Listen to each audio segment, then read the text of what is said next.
Hello guys, this is your friend and we are back with a new fanfic. Which is What If Naruto Build Massive Harem with Tenten, Fuu Hinata and Female Haku, Part 1. And if you enjoy this fanfic then please press the like button and subscribe to my channel for more fanfic like this. And now let's start the fanfic.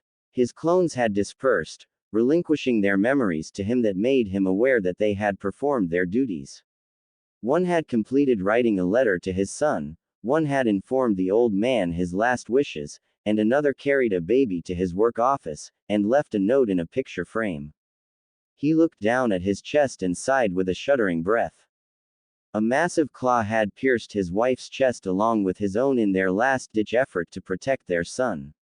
As his life was fleeting he started to think back to only 5 hours before. If one had asked him then how he was going to spend the night, the very last answer from the darkest recesses from his mind would be dying. He looked to his red-headed wife and her to him simultaneously in the eyes. Dimming eyes shared their mutual distraught emotions, their worries and anxieties. Strangely, physical pain wasn't even a part of the bandwidth. Their thoughts were communed in like fashion, both joined as their lives ended with the uncertainties surrounding their son. It wasn't so much for the fact that they were dying, their clothes becoming drenched in a new crimson. It was the fact that they wouldn't even get to live for Naruto's sake. There was nothing for it, nothing they could do to fight it. Darkness started to swim around the edges of their vision and their breathing slowed and became shallow. Their bodies finally gave out as they exhaled one last time as death staked its cold claim. Minato Namikaze and Kushina Uzumaki, two of the finest shinobi of the village hidden in the leaves had died, sacrificing themselves to restrain and seal the Kyuubi no Kitsune, nine-tailed fox, a monstrous beast of staggering size and want of destruction. Kushina had held the beast in place with her chakra chains while Minato used a forbidden jutsu to seal the fox demon away in a newborn baby, only born a couple of hours prior. His own son. Although this was a decision filled with regret, he knew he had no choice because he couldn't ask anyone else's child to bear such a burden. He knew how hard Jinchuriki, power of human sacrifice, lived but he was sure he could overcome it. So he sealed the yin part of the demon's chakra in himself, and the yang portion in his son, confident he could overcome the beast's hate and be a strong shinobi in the future for the village. Kushina had also passed on her birthright to Naruto. His son had double the legacies to back him, and double the responsibilities that came with it. But there was yet another thing that bothered him. He could always sense his rival, staring at him from his hiding place on the night of chaos. His own contender for Yondaime who believed in power hoarding, and using whatever means to get it and keep it, no matter how dishonest or disgusting they may be. Perhaps he knew that he couldn't get his own, invented, Kekkei Genkei, that had long since been sealed when his heart had been dealt a fatal wound. But what of his own son? Hopefully, the last would be able to figure it out. X equals X equals. An old man sat in a large office with a baby wrapped in swaddling clothes slept in a small basket on the desk in front of him. As he sat in his own chair, he looked on at the sleeping infant and couldn't help but feel envious at being able to sleep just 1 hour after the end of one of the worst disasters to ever befall Konoha. The responsibility of having to look after a half-destroyed village didn't mean half as much work. Unfortunately, it meant 5 times the work and 10 times the stress. The man was dressed in simple red robes being overlaid with white ones along with his badge of office, a dominantly red kite-shaped hat with a white diamond patch at the forefront with the words, Fire Shadow, written in red kanji.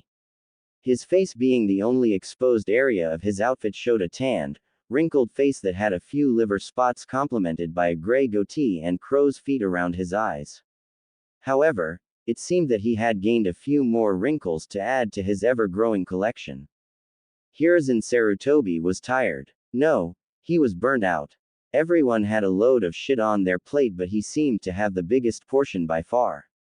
He gave a weary sigh as he thought over his problems while he looked at the peaceful infant. The village is practically destroyed due to the Kyuubi's attack, we don't have much funding to fully rebuild, not to mention the loss of valuable lives of shinobi and civilian alike. And there is that council meeting tomorrow and I have to step back in to take control of all of this. And to top it off, Minato-kun and Kushina-chan are dead. They were the most this village had to offer to intimidate the other villages so they don't restart another war, plus the fact that their fame helped to bring in clients that kept this village afloat with funding. For one who was dubbed by the monikers, the god of shinobi, and the professor, he didn't know what to do. I'm getting too old for this shit, he sighed. Suddenly there was a sharp knock at the door. Oh great. Just what I needed. A distraction, he muttered before loudly announcing for the visitor to enter. The door opened to reveal one of his Anbu captains. He was characterized by gravity-defying gray hair, a mask that may have been a part of his shirt that extended from behind his flak vest to the bridge of his nose. The description was complete with a leaf hitai that covered his left eye. People could only wonder what Kakashi Hatake got off by hiding at least 75% of his face. He'd probably lie if they asked anyway. Ah, Kakashi-san, what can I do for you? Sarutobi welcomed.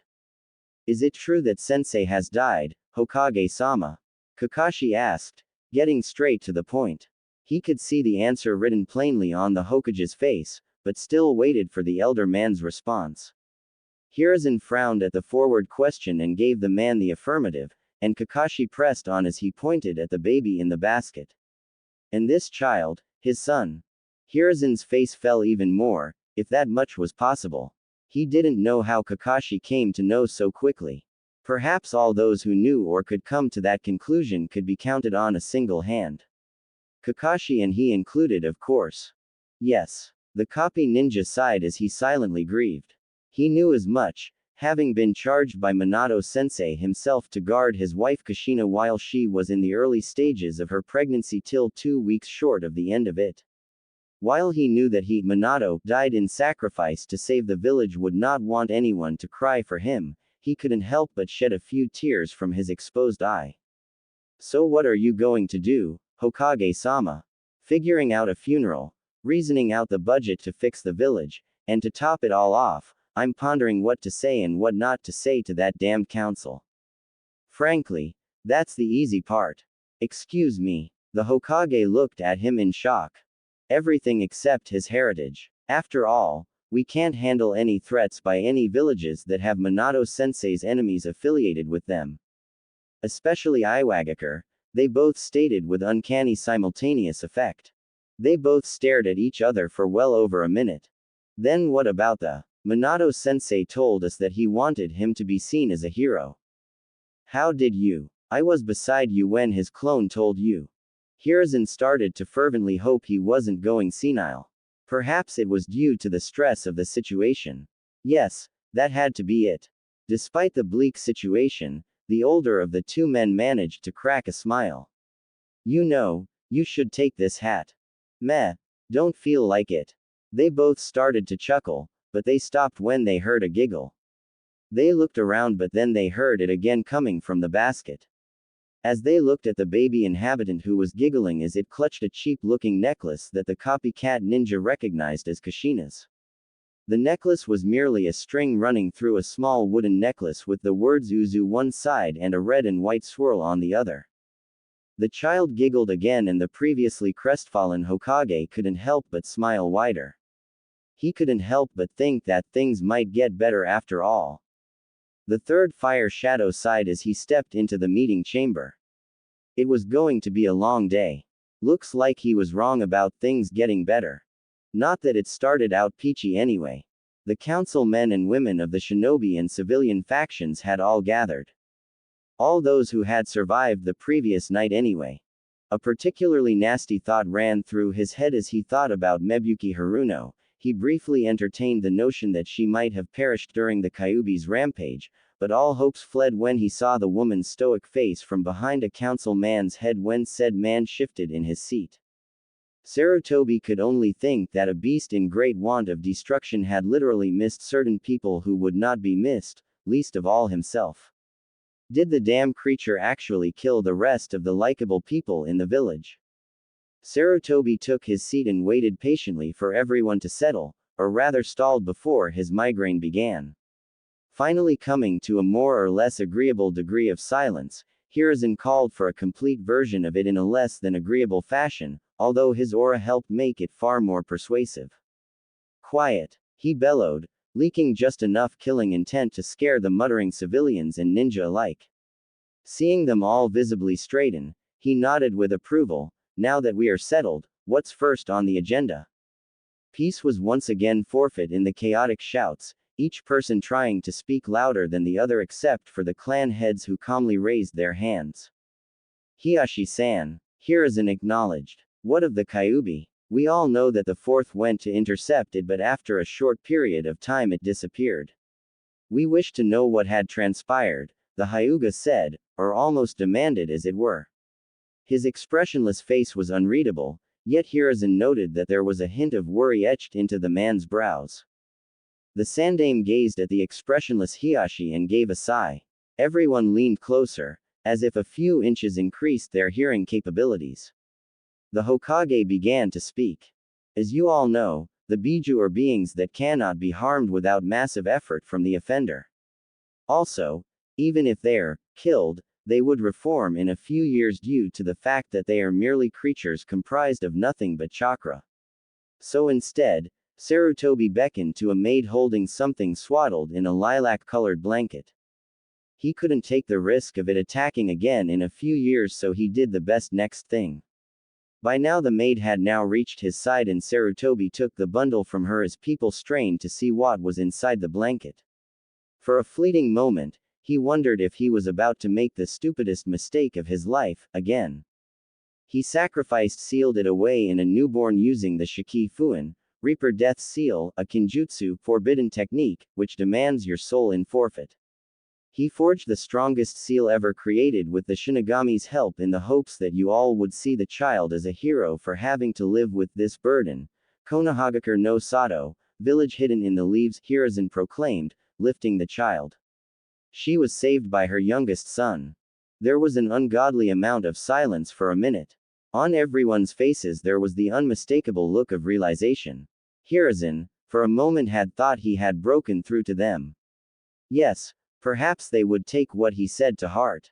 He'd heard of instances where the Jinchuriki were respected and liked, like Kumogakure. But his hopes were dashed when he heard what was shouted next. They had come to realize that the boy was a demon in disguise. It was to be expected. It should have been expected. They were ignorant of the powers of Fuinjutsu.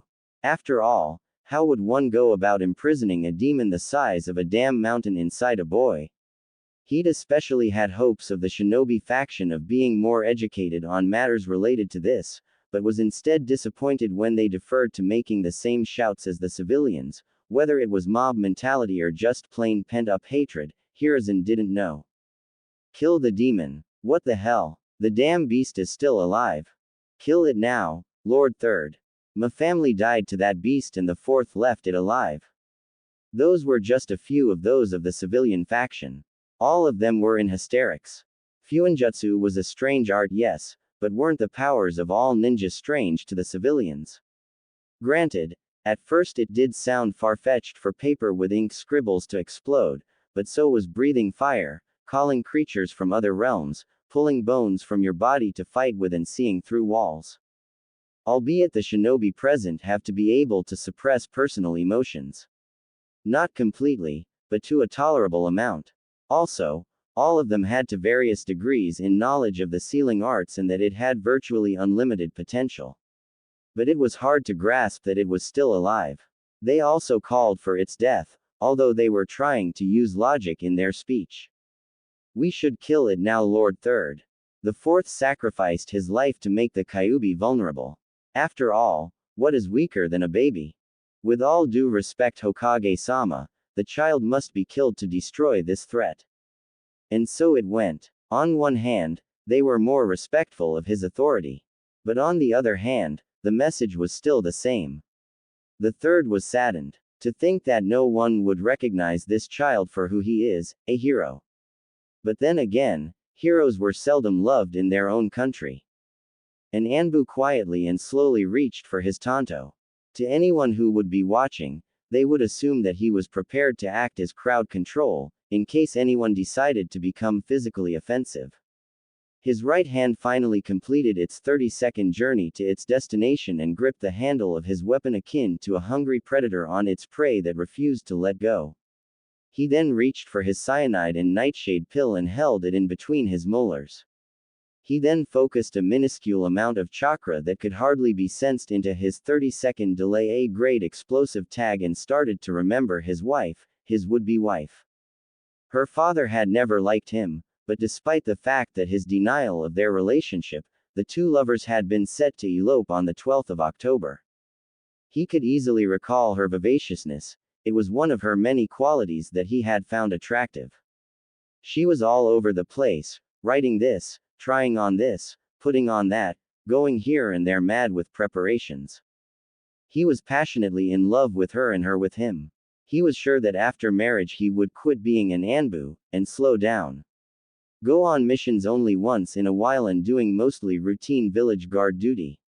As tears started to drip freely from the inside of the mask on his face to the ground, he realized that the day he yearned for, that being the 12th of October, was no longer real. No longer within his reach. It wasn't coming tomorrow. 20 seconds. He thought of the corpse of his fiancée he had seen half buried under the rubble of their would-be shared home, the place they would have raised their family. Even so, in that tragic moment, he had to leave to fight her murderer, who had moved on to destroy another area of the village. But he had failed. He couldn't even get close to the monster. It had all been for naught. No, he firmly thought. It wasn't that it wasn't within reach. For him, there was no tomorrow. But he would join her today. 17, 16, 15. He dashed forward at the Hokage, who was currently holding the child in his arms. 14. The Hokage was caught unawares, but his reflexes saved him and the baby as he withdrew a kunai from under his robes, but quickly parried the tanto with the kunai in a reverse grip. 13, 12, 11. The god of shinobi channeled chakra into his blade and cut the tanto in two, and the offending Anbu leapt back from the Hokage, sliding back in a prepared running man stance, already starting to charge at Sarutobi once more. The other Anbus watching the fight were surprised at first but got over it as they hurled multiple kunai and shuriken at the offender that struck and embedded themselves in his flesh, particularly his heart, lungs and stomach. His sprint slowed to a run, then to limp, then to a pained crawl, still moving towards the old man holding the bane of his existence. The killer of the love of his life. Holding the baby as if it was innocent. 10, 9, 8. Halfway there. His final position was settling into a prostrate form in front of the sandame, kunai and shuriken sticking out of him everywhere, making him resemble a human porcupine. The weapons also made the man bleed out to some extent, but not enough to kill him in the next few seconds. Hiruzen noticed something akin to water at the bottom of the Anbu's mask. Saliva. Tears maybe. 7, 6, 5. The Anbu groaned in pain. Won't be long, he grunted to the Hokage. Why would he say that? The Hokage thought. Probably because he's dying. But there was some satisfaction in it, even though he failed to kill me. Was he a spy? Assassin perhaps? Kami? Just what I needed, some no-name assassin at a time like this. It was then with stark alarm that the Hokage noticed the bomb tag half out of the Anbu's bomb pouch with a slight glow around the kanji for ignite, and who knew how many more passive ones waiting to be detonated. Of course. 4. Explosive tag. Run. Sarutobi bellowed. He quickly looked around and saw everyone fleeing, and noticed that Anbus were performing the Shunshin no Jutsu, body flicker technique, with the slower civilians. In the heat of the moment, he grabbed Homura with his right hand and used a seal-less Shunshin outside. 3. The Hokage suddenly appeared outside and released Homura, who promptly proceeded to dry heave. It had been a while since he himself had been or done a Shunshin. Moving at high speeds at short ranges with drastic changes in scenery does that to the inexperienced or infirm at times when it seemed as if they were teleporting. 2. Will you be alright? Hiruzen asked hastily to the man who was on his knees, who appeared as if he was about to cough up a lung. I will be fine, he answered between coughs. But where is Kaharu? Kaharu. 1. You must go back for her. Take the boy. As Sarutobi was about to hand over the child to Homura, the council room exploded in shattered glass and assorted flying debris. His face became crestfallen in worry for his former teammate and hope that no one, including her, got caught in the blast. He watched the Anbu perform assorted Sweden water release techniques pulled from wells using water manipulation or water made with pure chakra. Knowing his duties as Hokage, he proceeded to do the same. X equals X equals. Kaharu lay on the bed, having been dosed heavily on anesthesia. She had yet to become more aware of her surroundings, as well as her immediate situation. But Hiruzen at her bedside knew. And his insides were in turmoil of what it was. He was consumed by, if only I had intervened more quickly. If only I had screened Anbu with personal tragic losses. If only I had given the child to Homura, then grabbed both him and Kaharu, all would have been saved. And so on. Hiruzen sighed. He knew that the past was past and what done was done. But he knew when Kaharu woke up, probably in the morning, she would not be pleased, especially given their rising animosity in the recent years concerning Ito's exile. Her son was gone. Who would explain to her?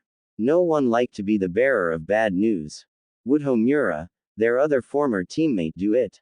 No, knowing him, he would come perhaps 3 hours after she was told. Makes it easier to deal with the after emotions as well as being a bit distant from it to separate himself from the problem should it become worse. Let a doctor do it. They were used to giving bad news after all. He would simply come with Homura later. Much later. What a shitty week. It was a warm day in November in Konohagakure. Just a typical day filled with birds singing, people socializing with each other through games like shogi, eating contests or just relaxing. The village's children played with each other in the less busy streets and in playgrounds, their cheery laughter giving mirth to the adults who looked on at them. To top it off, a pleasant wind was blowing, keeping everyone cool. All in all, it was a very pleasant day, not to mention the fact there was even a festival planned for later. Everyone was happy, save for one. A 6-year-old boy sat on his butt hugging his knees in the shade of a large tree crying. He was upset because of unfairness. His spiky sun-blessed hair was dirty and unkempt that drooped a bit over his crying cerulean eyes. His whiskers that exaggerated his emotions when smiling, grinning or frowning served to single him out from the crowd and ostracized him wherever he went. He was wearing a black t-shirt with a pair of small shorts complete with shinobi sandals. All Naruto Uzumaki had wanted was a turn on the swing in the playground. He didn't go for someone who just went on. He just went to a girl who had been swinging for a good 15 minutes. After all, give someone else a chance, no.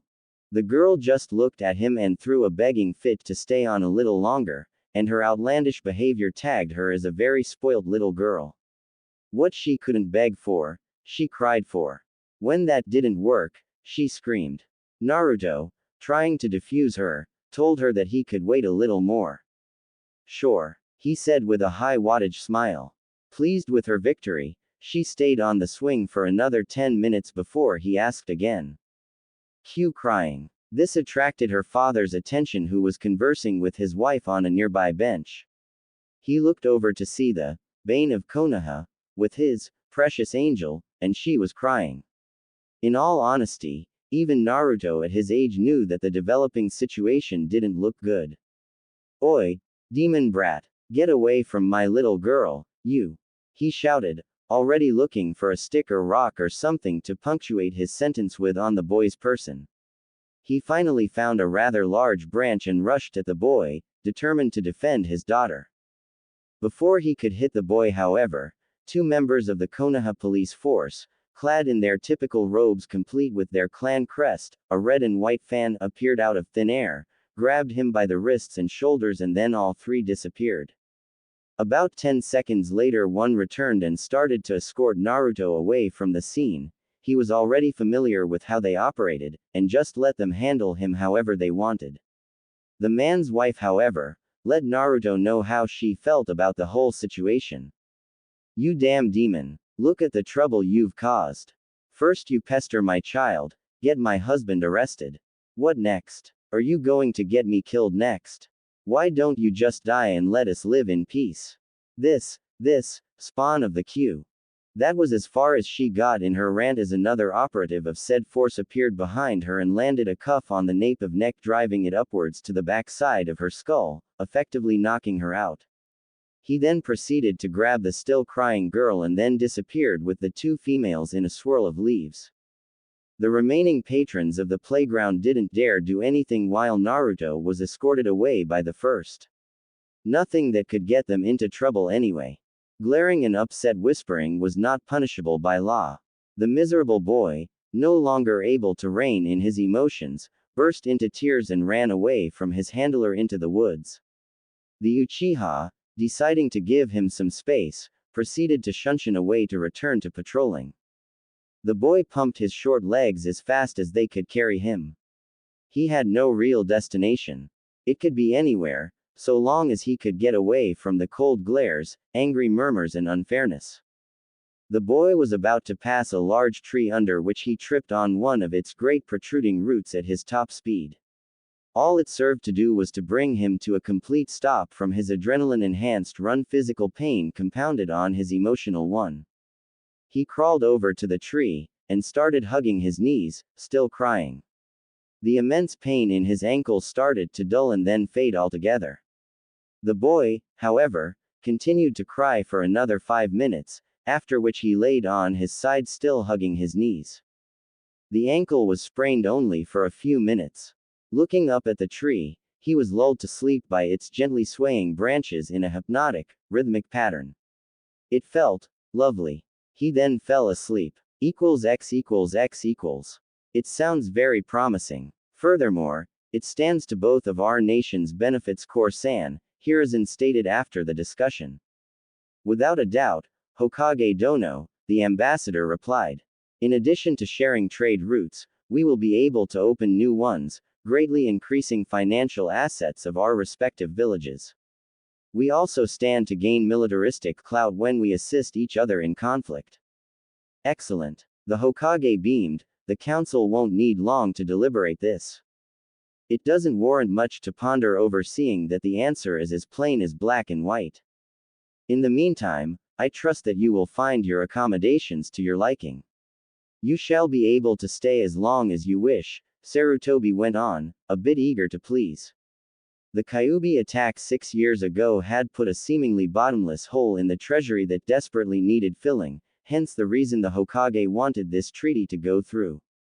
It was more or less kissing, not that he would admit it to anyone. Much obliged, Hokage Dono. I certainly shall. At a discreet signal, 2 of his masked Anbus appeared. Anbu, please show our guests to their accommodations for the night. As the Kumo Nins left to be escorted to their hotel, the elderly Hokage smiled. This was his first true smile in 6 years. Finally, things were going to get better for the Hidden Leaf. They badly needed a win. Yet, somehow, it felt off. Like it was too good to be true. He hoped he was wrong. X equals X equals. It looks to me that the Raikage was right. We made him an offer he just couldn't refuse, and it really shows that they're desperate for the money to rebuild. The damn tree huggers. Core Jinsaku was pleased. While he knew he was on a potentially suicide mission with his guards Keiji and Aizu, he knew that his death would consolidate more power to his home, the village hidden in the clouds. What are the next steps, Core?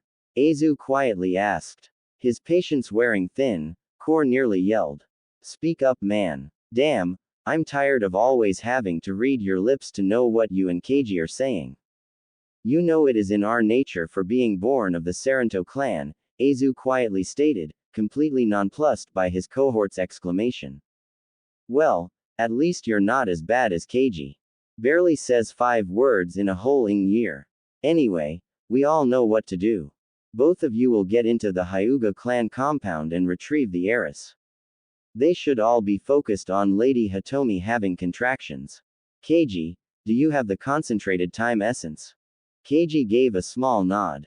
Good. Keiji dropping the time essence in her tea, or even releasing it in the air in her room should cause her to have premature contractions. While everyone is fussing over her, we will acquire the heiress in the confusion. Having these Horkuya clan members will further help this endeavor, considering they don't have chakra coils, but instead purely manipulating yin and yang release to use stealth techniques. They should be theoretically invisible to the Byakugan dojutsu.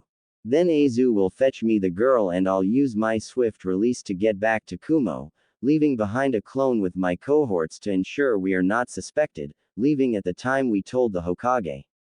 We will have the Byakugan, and Konoha none the wiser until it's well too late. We're heading out 1 hour after the festival starts. People not drunk by then will be halfway drunk, as well as almost all the shinobi off duty. That's our best time. Both of you shall approach the compound from the southeast forest. According to our intel, that area is the least guarded. Going with logic, should be even more so because of the festival tonight. Is that understood? Yes, Azu affirmed, with Keiji nodding in his response. Very well. Lady Hitomi is having contractions. What? It's 2 months too early. Unusual, yes. But we have to get her to the medical wing. Hi. X. Hey. Went off without a hitch. Once I've crossed the border, Kumo will win. Core muttered. Keiji and Azu will have gotten back to the hotel with my clone, looking reserved by morning, as if we don't know anything. As if. He laughed. He adjusted the drugged girl more comfortably for running before channeling even more of his innate swift release and took off even faster, practically faster than a blink. So fast that he noticed it too late. A stick of some sort had caught him in the face, right in the nose and broke it. Irk. The child flew from his arms into the air. Even in his pained state, he saw the child flying into the air and he panicked.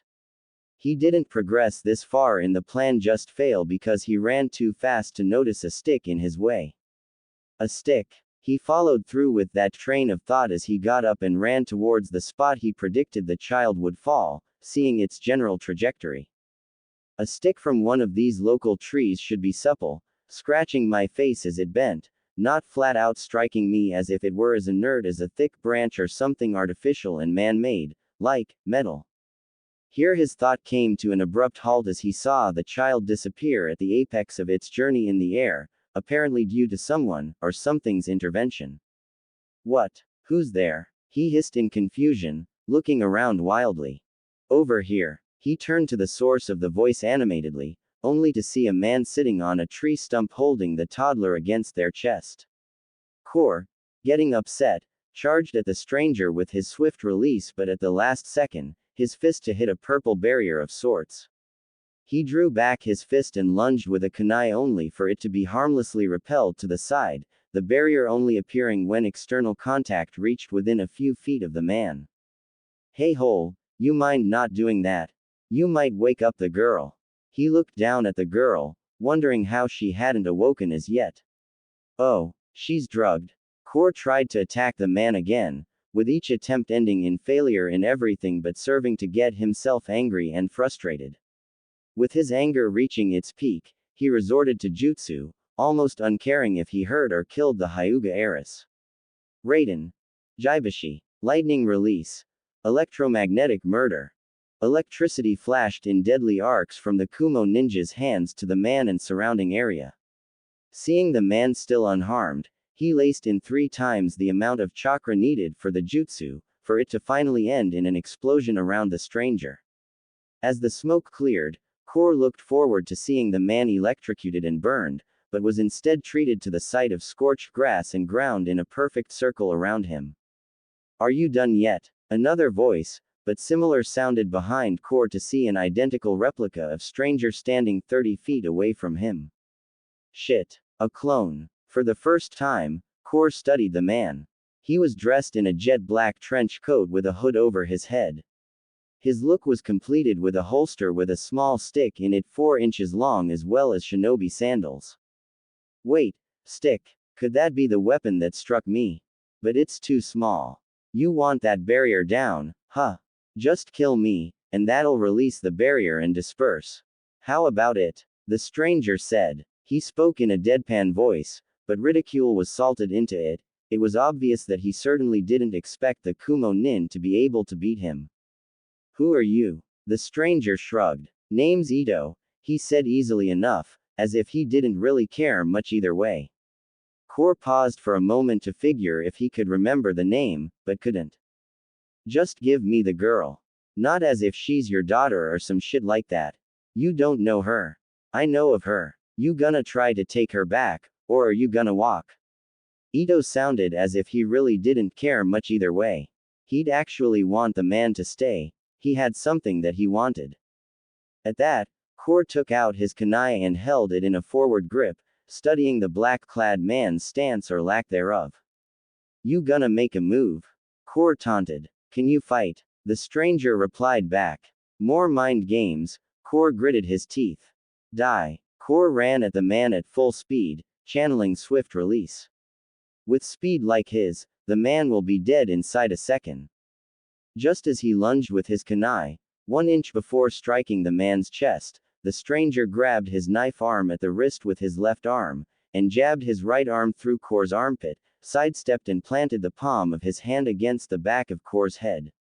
He then slammed Core's head right onto the hard ground, effectively knocking him out. Pathetic.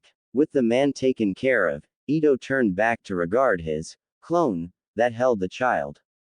So, you gonna tell me why you look like me, you damn 9 tails? The man who held Hinata gave off a standoffish vibe, yet still on guard. You've never changed your wardrobe, and it's better to look like a crook than a beast running amok through the village, am I right? I came because I sensed a brain-ing bastard hanging around. Better I take after you when I'm prepared. Oh, Ito was now more than just merely concerned as he prepared to decapitate the unconscious swift-release user. So you gonna fight me? Why the air you here? The disguised 9 tails demanded. Where is she? The servant involuntarily shivered under her master's gaze, desperately trying to muster up the will just to speak clearly. We don't know, Hiyashi-sama, we have already searched the whole compound, the festival, the whole village. She is nowhere to be found. Hiyashi was angry. No, he was downright furious. Some third party had to be involved. There was no way a 4 on the verge of 5-year-old could be able to escape detection from the all-seeing Byakugan. But who? He couldn't call anyone to mind. If the child was really outside the village, there had to be foul play afoot. He couldn't call to mind anyone who would do this to him or his daughter, not anyone alive or locked up anyway. But even if they could have been there, they had no means of being able to sneak into a compound filled with people able to see through walls, kidnap his daughter and sneak her out of a shinobi-dominated village without the tiniest bit of suspicion. But what had happened and there was no undoing it. They had to pick up the pieces, relieve some Hyuga guards because of incompetence and find his daughter. Alright, that's enough Kuya, Hiyashi said in a huff to the nervous branch member as he made up his mind on his next option. Return to your duties. Hearing this, the frazzled branch woman was relieved as she had thought that she would have been punished for bringing bad news. While Hiyashi did not practice using the caged bird seal, like other main branch members, particularly the elders, he was unpredictable at times of great adversity, and this was certainly one of those times. He wasn't generally unkind, but he did look especially in the mood to be. =X=X=. I am here to see the Hokage. His normally stern and flat tone and was marred with worry and anger, and likewise was his face. She allowed him to go upstairs and informed him to knock on the Hokage's door once there, and he did so with markedly more hurry than she'd ever seen a Hyuga in. Come in, the muffled voice from behind the door said. Hiyashi turned the knob and pushed it open to find the Hokage dressed up in a simple blue kimono. Apparently, the man was just about ready to leave himself to attend the festival. Hokage-sama, a moment of your time. I have an important request. You just caught me, Hiyashi, the wizened Hokage said coolly, though his mentality was rapidly settling into crisis mode. By all means, Hiyashi-san. What is it? The old Hokage inquired. My daughter's missing. I wish for you to locate my daughter, Hinata, so I may know her whereabouts, the slightly frowning Hyuga replied bluntly. But isn't this a clan problem? Even more so, this should pose no problem for the Hyuga's dojutsu. That is the problem, Sarutobi-sama. We cannot locate her within the village walls, dojutsu or not. It's. Hiashi hesitated, trying to choose his next word, disconcerting. Well, this suddenly went from bizarre to upsetting. This is serious. It was an easy assumption that Hiashi wanted him to use the crystal ball to find his daughter. Made more sense than mobilizing a couple dozen ninjas. Without the prompt being spoken, the Hokage got out the crystal ball and started the technique. Soon, an image of two men appeared, one of which held Hinata against his chest while the other held a man over his shoulder. The unconscious man on the shoulder was recognized as the ambassador he was speaking with earlier. Hiashi and the Hokage saw the one with Hinata about to knock at the door that the two black-clothed men stood in front of. However, the man with Hinata hesitated, and seemed to argue with the other before then poising to knock. Where is that? Hiashi asked. It seems familiar. Is that our door? Both Hyuga and Sarutobi froze. At the same time of the image of the man knocking at the door, they heard a knock at their door. Both Hiashi and Hiruzen shared an uneasy look, and the Hyuga nodded to him as if saying to let him in, not as an order or request, but as a plea. The elderly Hokage then flared his chakra twice to tell the hiding Anbu in the room of a potential threat before he welcomed the men inside as clearly as he could manage. Come in. The door pushed in to let the two men in, along with their human baggage, but the one who carried Hinata entered in the lead. Hiruzen took in their description thoroughly. Wearing a black trench coat not unlike Ibiki's, with black full-length pants along with black shinobi sandals, some sort of kanji he couldn't see clearly. He also wore gloves that exposed the tips of his fingers with protective metal plates on the back of the wrist. The man's head was covered by a hood that was complemented by a face mask that came up to the bridge of the man's nose, and his eyes were shadowed by the hood of his clothes. Both men were similar in appearance, leading the Hokage to believe that one of them was a clone of the other. Who are you? Hiashi asked the hooded man tensely, bordering on the edge of threatening. The man, either not noticing the tone, or ignoring it, replied in an even tone. Just a hungry man passing through. I was looking for something to eat when I saw this guy and decided that, he tried to think of a lie, if only for the Kyuubi's sake, intervene.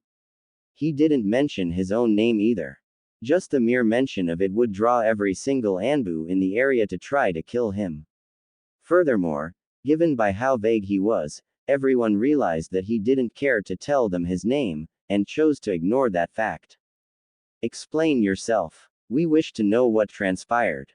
The Hokage requested, now calming, seeing the mysterious man is no longer a threat, not now anyway. His Anbu were still on standby, but he didn't tell them to stand down. He himself wasn't relaxing either, and he was sure that Hiashi was the same. Simple. This, your daughter, he gestured to the sleeping girl, was kidnapped by this man. He nodded at the still unconscious man, and I stopped him before he reached the border. Judging by he said, Kumogakure was just after the Byakugan dojutsu. Hiruzen interlocked his fingers in interest. Could you describe what happened? We stopped him, that's all you need to know, the clone said, speaking for the first time. The clone then handed the sleeping girl to her father, who cradled her to his chest relieved. Then I challenged him, the original continued with mild gusto, suggesting that he was a prideful person. He ran at me and I knocked him out. That's it. Oh, so he was exhausted then, I take it? Hiashi asked. No, just weak, or at least to me. He only used 1B ranked Raiden technique, and was a user of swift release. Both Hiashi's and the Hokage's eyes widened at this relation, though the latter didn't allow his surprise to show as much as the former. Knowing of the incredible speeds that came with this release as well as the added perks that came with having a Kekai Genkai, plus the fact that it was a certainty that the ambassador was a skilled shinobi. The man before them was powerful. Period. Seeing as you intervened in our favor, I take it you're affiliated with Konoha then? The Hokage asked almost rhetorically, trying to look for anything that could tell him of who he is. Or was. The stranger stroked his chin in mock thought. Nope. Ain't got no allegiance, especially to this village. To be honest, it's my least favorite. A missing nin. Hiashi was alarmed. His Byakugan activated, ready to act. Also on their own way of thinking, before Hiruzen could cue them otherwise, the Anbus in the room leapt from hiding and attempted to incapacitate the strange man. Attempted to. A magenta-colored barrier appeared in front of the clone and the unmoving man that electrocuted the two Anbus into unconsciousness. The men looked down at the Anbus briefly before back at the Hyuga and cage. Konoha is such a grateful village, the clone said sarcastically. You know, maybe I should have helped Kumo after all, they appreciate guys like me up there. I'm just a good hack. He laughed for a moment, wondering if he even believed the words that were coming out of his mouth. Fire shadow, rein in your animals. I can still sense them, they don't like me much. At ease. At the Hokage's order everyone relaxed. Hiashi stared at the man for a few seconds more with his Byakugan active before deactivating it. But then why help us? I want to know why. You don't know us, work for us or even against Kumo. You had no reason to.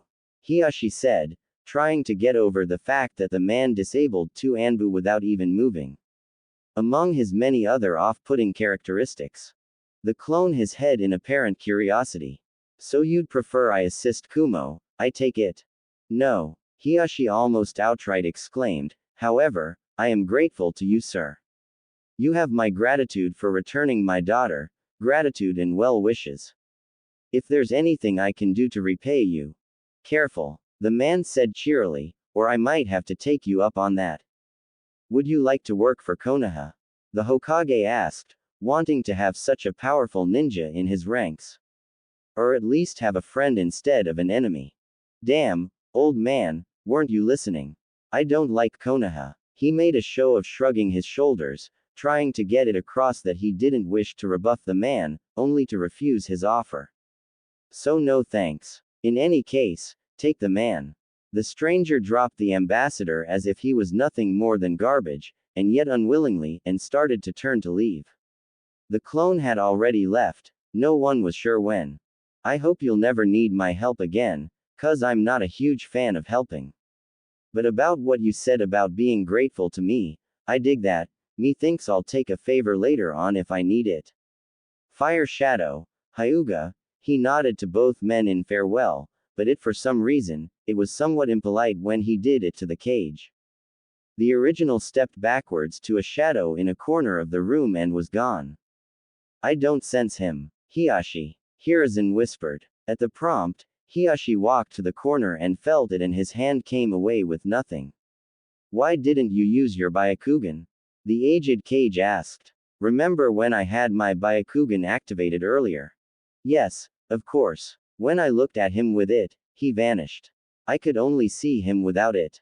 The Hokage was baffled. That is unheard of. Who is that man?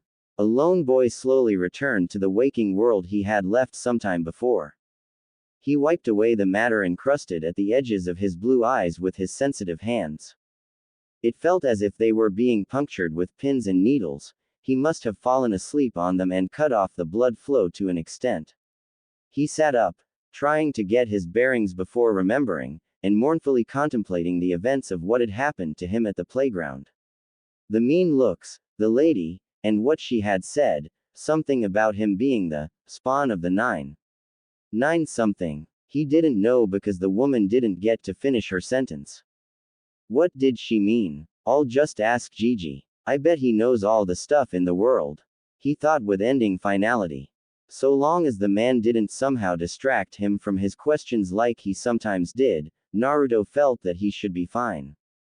When he had gone to sleep, it was after midday. He didn't have enough discernment to realize that the shadows currently were being made by an eastern sun, almost directly overhead. He looked up at the tree and smiled. He felt fully rested. He'd had a really good nap. What he failed to realize, he had lost a full day while he was asleep. He ran home, and his cheaply made red and white necklace glowed a faint white. Deep inside, the Kyuubi grimaced to itself, wondering how he was going to explain to his container that he was in trouble. Nay, perhaps later when the boy was older and sensible. Much later. X equals X equals. The lavender-eyed girl woke up and gave a small yawn. As her lavender eyes adjusted to the bright light streaming through her window, she suddenly noticed that her mother was sitting on the opposite side of the bed, smiling at her. "Good morning, Hinata-chan," she said happily. The young girl hadn't even fully awoken yet, and was barely able to return the courtesy, leading the mother to believe that she was drugged and some of it was still in the girl's system. "How are you feeling?" "I still feel very tired, Okawa-san. As if I haven't slept at all." That only served to affirm her suspicions. Hitomi decided to let her daughter to return to sleep, hoping that she could perhaps sleep it off the rest. "Very well, Hinata-chan. You may go back to bed. You don't have to go to your private lessons today. However, you will speak to your father when he calls for you, is that all right? He wants to speak to you about last night." "Hi, I love you, my Masumi." Hinata blinked stupidly before letting her eyes close with a small smile gracing her bonny face. "I love you too, Okawa-san." With that, Hitomi left the room. By herself now, Hinata thought it was strange that her lessons were not to be taken today. She had them every day for an hour, beginning promptly at dawn. They were unavoidable, except on special days of celebration in the village or her birthday. So why was she being allowed to return to sleep? She allowed the question to niggle her mind for a bit before ignoring it. With her head on the pillow, and the pull of slumber almost already too strong, she was close to getting knocked out with sleep. Absent-mindedly, her last hollow thought was that she felt she could recall something animal-like trying to protect her from something. And a lot of arguing. Didn't this happen last night? Wait, didn't her father want to talk to her about last night? She fell asleep. X equals X equals. The kettle whistled its special call, but Kaharu groaned. While she wanted the tea inside, she wished she had the energy to get up and get it, but she had just settled down in her most comfortable bed with a new book that promised intrigue with mystery. The kettle called for another minute before she gave up with a sigh and dangled her lower torso of the bed. But she lost her balance and landed on her butt. Kuso. Still struggling to use her weary muscles and aged bones, she pulled herself up using the bed frame as support.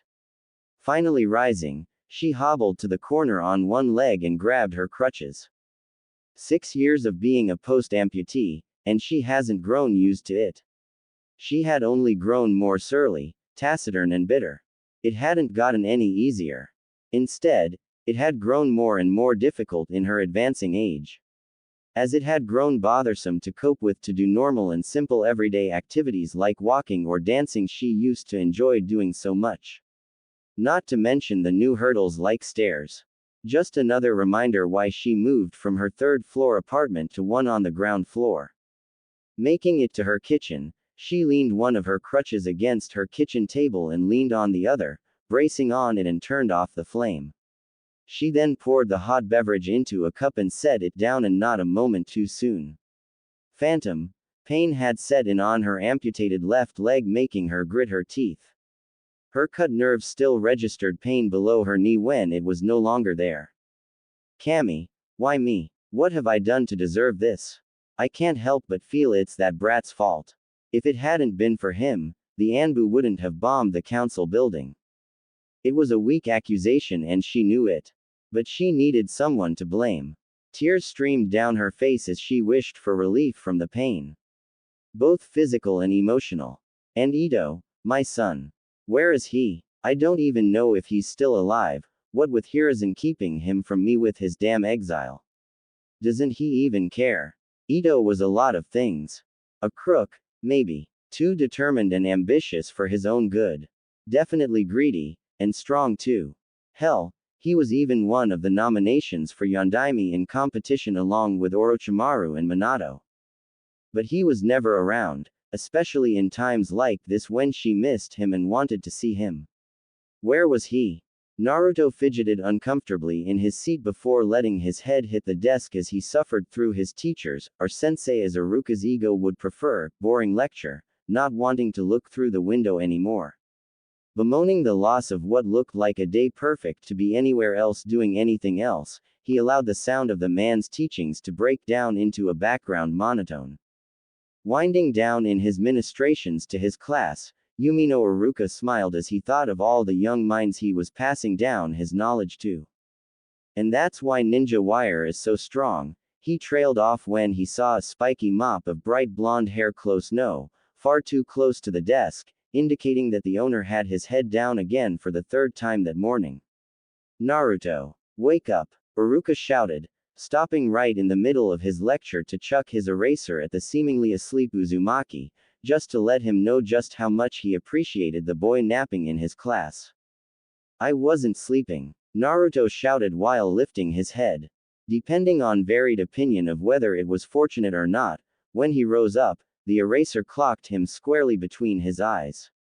Ah, serves you right. If you were paying attention, you wouldn't have gotten hit. Save for a very select few, the whole class erupted in a laughing riot. There were the usual jeers and teases that were duly expected from a class of children, be it that they were ninjas in training or not, but one comment in particular stood out to him, that remark coming from the pretty girl he liked with the pink hair. Faye, Sasuke-kun would have dodged like a pro. Ah, what, Sakura-chan? I didn't have time to dodge. She stomped over to him and gave him her rebuttal, that being in the form of a 4 knuckles drilled into his head. Quiet, Naruto baka. Needless to say, he now had a large bump to match with the welt on his face. Itai, alright, cut it out everyone. Iruka demanded, trying restore order to his class, more or less successful after a bit, he refocused his attention on the Uzumaki. Naruto, sorry for thinking you were asleep, but you need to keep your head up and pay attention. You know that you're not exactly the fastest, so you need to put in more effort to learn. Okay. Naruto grumbled something about already knowing the subject matter that the man was teaching, but was only not able to remember it. Deciding that he'd lost because of this facet, he tried to look apologetic despite being irritated. Hi, Iruka-sensei. Now throw me back the eraser. Feeling that the man needed a bit of comeuppance, Naruto reached under his desk where he kept a small stockpile of prank items hidden, and withdrew something that was certainly not an eraser. Here you go. Catch. Iruka stared large-eyed to see a large yellow balloon coming at him that seemed to have suspicious contents coming at him. Before the balloon filled with pink paint even made contact, Naruto had already beaten a hasty retreat out the window. Iruka's yell of surprise was cut off, and was soon followed by one of indignation. Pink paint? Naruto, I'm gonna get you for this. Iruka yelled, exasperated as he tried to smear off some of the paint off of his face with an equally paint-ridden forearm. The class stared at him, not knowing whether to poke fun at him at the risk of incurring the man's wrath, although Ino soon made a deliberate observation. Iruka's all pink. It's such an awful color. That's my hair color, Ino pig. Billboard brow. The two girls stomped over to each other, insulted each other some more, which led to a catfight over Sasuke's love life. As Iruka looked on, still covered in pink paint, he did the only thing he could to salvage some esteem in his students' eyes, and give himself a chance to leave under the impression that he wasn't completely upset. Class, break for lunch. Immediately, the class rushed past him through the door outside, and when the room was empty except for himself standing in pink puddle, he wondered if it was Naruto's specialty to make a class go from order to chaos. Deciding to leave him be for the rest of the day, he went to tell Mizuki to take over the afternoon class while he got himself cleaned up. X. Damn, I nailed him with that one, he didn't even see it coming. I wonder what he was yelling though. I'm gonna get you. Meh, whatever. The Bond ran through the busy streets eager to get to his favorite, and only place to get lunch. The fact that the streets were parting as if to give him free way didn't escape his notice. Hey, at least that's a perk. They leave me alone. I should be grateful. They don't beat on me like they used to. I think I can still remember everyone, every single person that's done me wrong, it's in my mind somewhere. I'm gonna get stronger, just to show you bastards that I didn't need your help to get where I'll be. Maybe you'll be sorry then. He hoped they would be sorry. Finally slowing to a stop, he saw that he had arrived. Lifting one of the privacy flaps, he saw two of his most favorite people inside. They were his especial favorites when he was hungry. Hey Oji-san. Hey, Ayame Oni-san. Hey there, my number one customer. Ichiraku hailed, smiling. His welcome was both a fact and a compliment, and he was sure that the boy was aware that it was both. Ayame beamed when she saw the boy coming, and did her best to ignore the fact that two other customers at the other side of the establishment leave when they saw Uzumaki enter. How are you guys? Naruto asked. We're doing well. You? The boy shrugged casually, knowing his own emotional turmoil but not wanting to share it. Oh, the usual. I got bored in class and pranked Iruka-sensei. Maybe I can top it tomorrow. Naruto gave the two of them a fox-like grin. Again? Ayame asked, sounding a bit displeased. Not that she would ever tell him. Ayame liked to hear about his pranks, or more specifically, seeing how it was therapeutic to him. Again. You would think he'd learn by now that I don't put water in my balloons. At least I didn't use oil paint this time, I've got a heart. So how many bowls are you having today, Naruto? I'll going to be honest with you, my radio just died, and I'd like to get a new one. Cutting him off in line, his daughter chastised him for his insensitive comment as he tried to mollify her.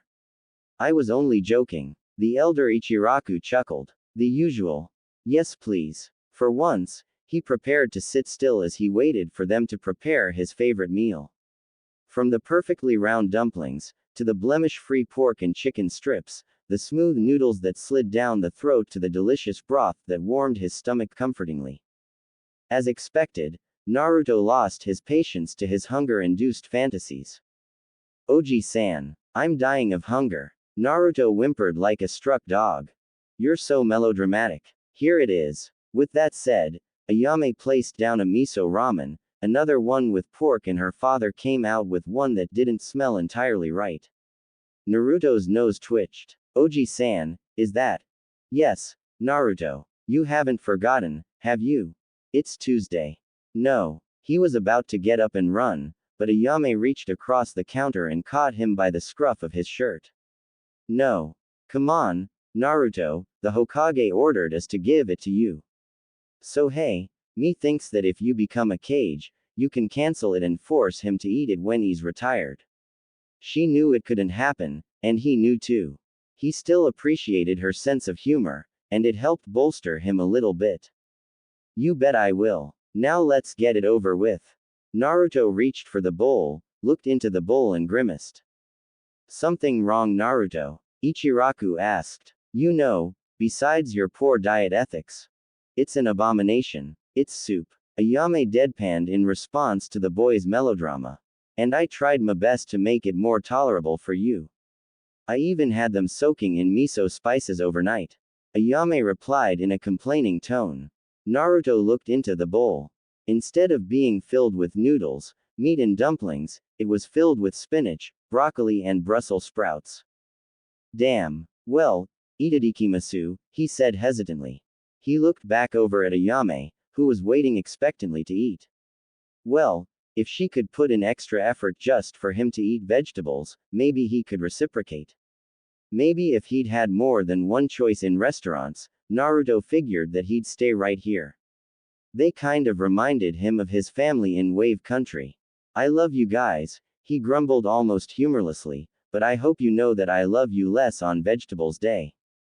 They smiled. X equals X equals. So, Sasuke-kun, do you wanna? No. Well, how about, no? The Pinkett was dejected. He'd already shot down both her invitations before even hearing them, only by using a single syllable word. She cowered like a dog with its tails between its legs. Later, Sasuke-kun. To which Sasuke didn't even bother to reply. The brooding Uchiha sighed and placed his chin in between the palms of his hands. As he sat on the park bench, He tried to take his mind of Itachi for once. The Dobi. Am I the only one who saw it? I could see that the eraser was going to hit his goggles, probably hard enough to break them, but it was like he was trying to decide whether or not to let it hit him. But he's just a dead last. I am stronger than him, more skilled. I am an Uchiha. But it was strange. Sasuke could be prideful, and he acknowledged that. He could also accept that other people were stronger than him, and he knew that his own despised Ani was many times more powerful than him. What he couldn't accept was the fact that Naruto could actually be stronger than he looked, more skilled. If it really is like what I saw, why not let it hit his goggles? I know that they're cheaply made and sold at a discount price because they lack a meaningful purpose. Is it the goggles that he's fond of protecting? Or are the goggles hiding something? Suddenly, the Uchiha grinned. That's it. I'll just take the goggles from him. If he tries to protect it, it'll mean I was right. If he doesn't, then I'm just overestimating the Dobi. Now, how to kill Itachi. Sasuke walked off, falling back in his pastime of imagining himself torturing his traitorous elder brother. Though unrealistic, it was purely cathartic. X=X=X=. Thanks, I guess. At least old man Hokage won't force feed me again. You don't make it easy, Naruto. At least you didn't run away this week. Naruto was exasperated. I attempted to. I would have gotten away if someone hadn't grabbed both my legs. He cast a half-hearted glare at Ayame. He couldn't believe that the mild-mannered girl could or would do something as to tackle his legs to prevent his escape. Well, that's it. No more of that ramen, Dadbeo. Good thing I saved the best for last. The miso'll help get the vegetable taste out of my mouth. At least until next Tuesday. Tsuki smirked. I'll just stay home on that day then. Naruto was feeling smug. Do you want the Hokage to send someone after you again? Naruto shivered. The last person the man had sent was no joke. He'd woken up in the middle of the night to see an Anbu in a Neko mask had tied his limbs to the four corners of his bed. The Anbu went on to shove vegetables in his mouth and then pinch his nostrils shut to make sure he ate it so that he could breathe through his mouth. Not an enlightening experience, or one he wished to have again anytime soon. Or ever, for that matter. No matter how much he'd told the Ichirakus that it was traumatizing, they'd only laughed, be it in disbelief that it was a joke or merely ridicule. Well, I'll see you later, guys. By the way, I need the 20 bowls of ramen for next week, you know, in those takeout bowls you guys have. Sure. Naruto-kun. When and where? The orphanage again?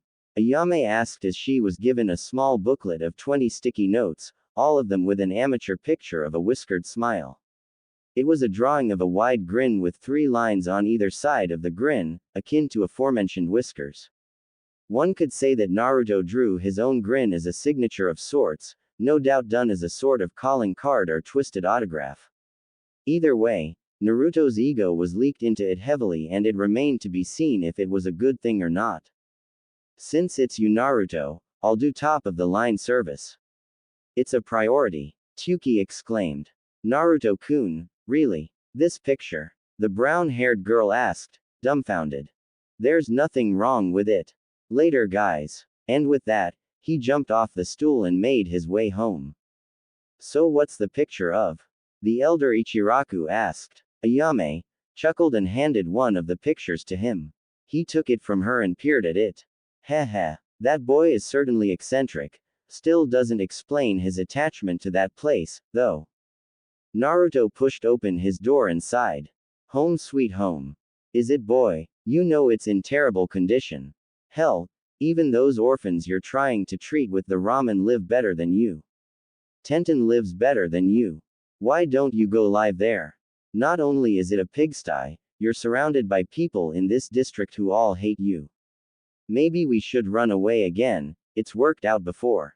Oh, what, Kyuubi? Naruto answered in his mind, taken aback that he was being spoken to by his inner Biju. He was usually quiet. Isn't it your personal rule to only talk when I talk to you? And you know why I don't live at the orphanage. You're the reason. Besides, I'm not about to do something stupid. Do you take me for a fool? No, I take you for an idiot. What's the differ? Wait a minute. Goddamn Kyuubi. There was only a demonic sounding guffaw coming from the recesses of his mind. Naruto sighed. Sometimes, the Kyuubi was tolerable, like now. Helpful on rare occasions outside of when Naruto was asking for favors, but otherwise just a pain in the otherwise tended to be most of the time. Naruto walked into the kitchen and opened his fridge. Easy choice. Either water or milk. Sampling the milk, however, the choice dropped to one. He spat out the rancid milk directly into the sink drain in utter disgust. Bleg. I bought this milk 2 days ago. I'm just opening it. Kyuubi. He yelled inwardly. What's today's date? Do you know? The 28th. That's the. Naruto reached for his notepad that he always carried around with him and flipped to the part that was filled with names. Alright, shopkeepers, he continued to scroll through it. Found it. Says here that guy's name is Yoshiro Suhan. Wait, this is the 8th time that Ing shopkeeper screwed me over. Is he hoping that diarrhea will kill me? Not very creative or likely, but it would be funny if it were possible, the Kyuubi commented. Shitting yourself to death. Hey. Trying his best to ignore the chakra monster's statement, the Uzumaki asked it for what it called on a coin flip. Spread a nasty rumor or just a normal prank? Naruto took a Ryo coin and flipped it. Rumor. Tails. The coin landed back in Naruto's palm. Hey, you won again. You've picked tails for the past, what, 9 times? 9 times? 9 tails? Is that some bizarre coincidence? Bullshit. I think you're manipulating the spin somehow. You've gotta be cheating. The beast was nothing if not mock surprised. The nerve of you. Interrupting his line of speech, he felt something foreign pass through the seal. No, a crack. It wasn't actually a good thing, it was actually an eroded seal that he himself had made to help put a block on Naruto's eidetic memory. Things that had happened not worth remembering couldn't be held back anymore. Alright, enough of that. Remember what I told you about the seal? The bitch finally broke. Get in here. It's time. I gotta take it off before you turn retarded. No, I mean more retarded. Naruto grumbled. There is just not a chain long or big enough for me to do things that you deserve, you bastard. Despite saying this as if he was in a light mood, he was actually the complete opposite. I could feel it. I could start remembering some stuff recently. Like my birthday beatings, but in flashes. And some dude dressed in black that I'm supposed to kill. I thought I had more time. I don't wanna remember all that. I'm happy now, aren't I? The kitsune did not answer for a while, but when he did, it was solemn. You can't afford to live in bliss anymore. Naruto put everything in order in the house before he laid down on the bed, as straight as a board with his arms at his sides.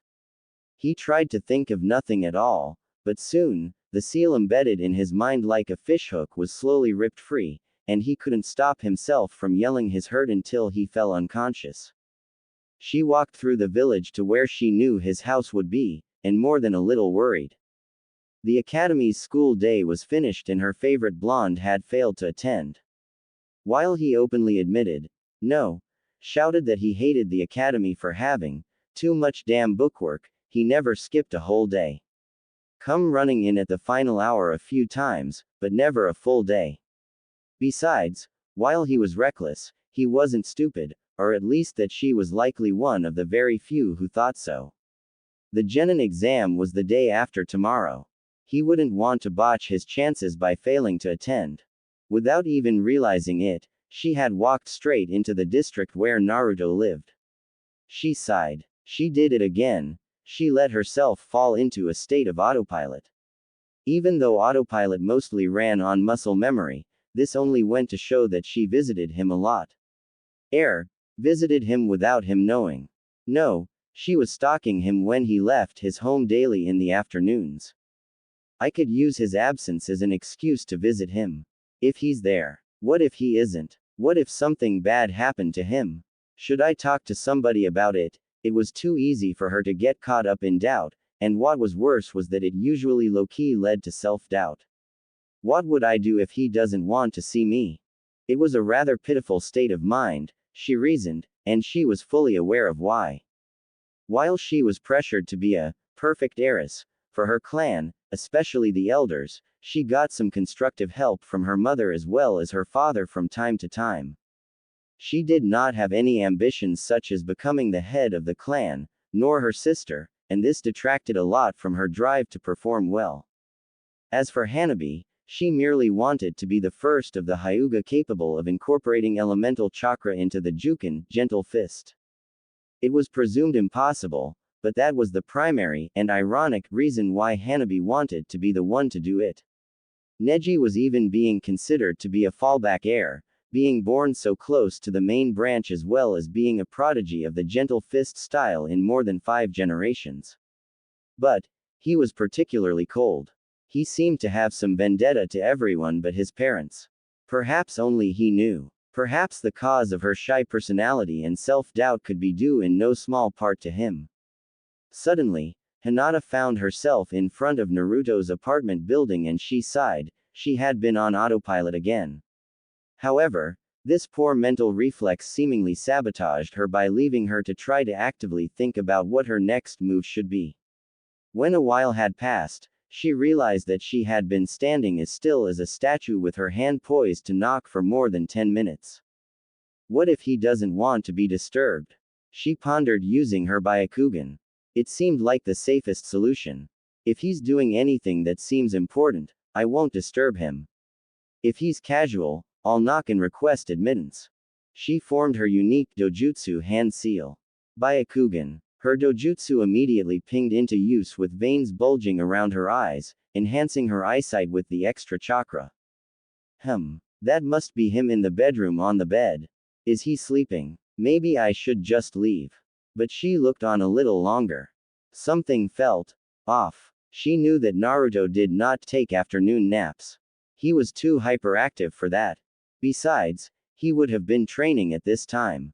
And why was he lying down in that position, akin to a dead man? And his chest wasn't moving.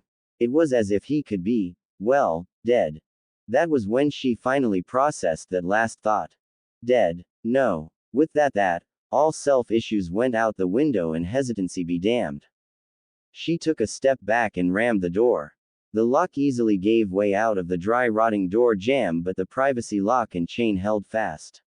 She rammed it again and the lock came out with a piece of the door's wood stuck to it. She rushed into the bedroom and gasped, seeing her crush lying stock still on the bed. Naruto-kun. She was about to burst into tears when she noticed him take a small breath and exhale. Now relieved, she became embarrassed to practically breaking and entering his home when he was only sleeping. She stood and waited a little longer, trying to match her breathing with his, just in case he was actually having difficulty breathing, as she wasn't up for checking him physically, she'd probably just pass out. Inhale. After taking a deep breath, she watched and waited patiently to exhale when he did. Despite having taken a deep breath, she was still forced to exhale after a minute, and it was only for a while later before he exhaled. Something's wrong. His breathing's still much too slow even for sleeping. She checked his pulse at his neck and timed it. She was now grateful for all those hours she'd spent extensively reading about the human anatomy when she was just starting to learn the Juken. She checked him twice, but Naruto's pulse was barely 10 beats a minute, and very faint. Hinata was surprised and rapidly becoming anxious. It was as if he was hibernating, for lack of a better word. The Hyuga immediately started to pace beside the bed. What do I do? What do I do? Call someone. Who? Give him CPR. Mouth-to-mouth resuscitation. She looked back to the object of her crush as a deep crimson blush crept up her neck into her face when her mind went into overdrive thinking of the implications. Kneeling down on the ground next to where he was on the bed, she tried to nerve herself up to try. But with her own face merely inches from his, her own hesitance and feelings for the boy stopped her, and superheated her face in a fiery blush. And as sure as night follows day, her thinking of Naruto like that led to fainting, and her head slumped down on his chest. X equals X equals. The gigantic nine-tailed fox grumbled to himself morosely. It had been 13 years since he was sealed. He could easily escape, what with Naruto relinquishing control over to him so easily. In fact, this wasn't even the first time that he'd been able to, but the truth was that he didn't particularly care for escaping. He had his reasons, the most predominant of which was the fact that he had nowhere to be, not to mention the potential scenario that Naruto would die. There was also the argument that he was probably safer being jailed than being free and being sought after by all the nations to be jailed again. Sure, he could fight them off, but he doubted he'd ever get to nap in peace again. The Kyuubi wasn't necessarily an evil being, especially considering that he was consisting of young, supposedly, good, chakra. Regardless of this, mentally, he was a neutral being and did things when he felt given to act.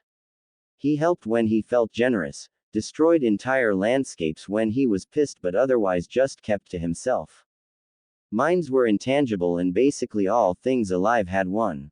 It was what really counted in a being and it was specifically that which he was working on. Naruto's mind, that is.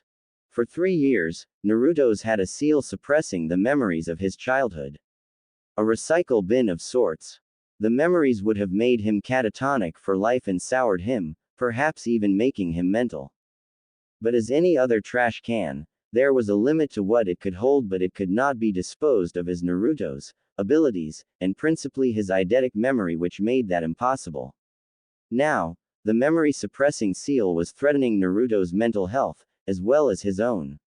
Naruto would go crazy, and the Kyuubi himself would just become chakra without a mind. Just random periods of behavior that would lack direction and purpose, so he was now forced to remove the seal. Hell, maybe the seal would have lasted longer if he was more proficient in Fuinjutsu, he thought as he finally finished. She slowly came to, with her limpid eyes seeing only a blur. She blinked as her vision became focused, trying to get her bearings. That's not my bedroom ceiling, she thought when she stared up above her. Wrong color. Had cracks, definitely not hers. Where was she? Are you awake now, Hinata-san? She looked around frantically, searching for the owner of the voice, all the while still trying to figure out where she was. Probably tired of seeing the girl rubbernecking in her efforts to find him, the voice spoke again.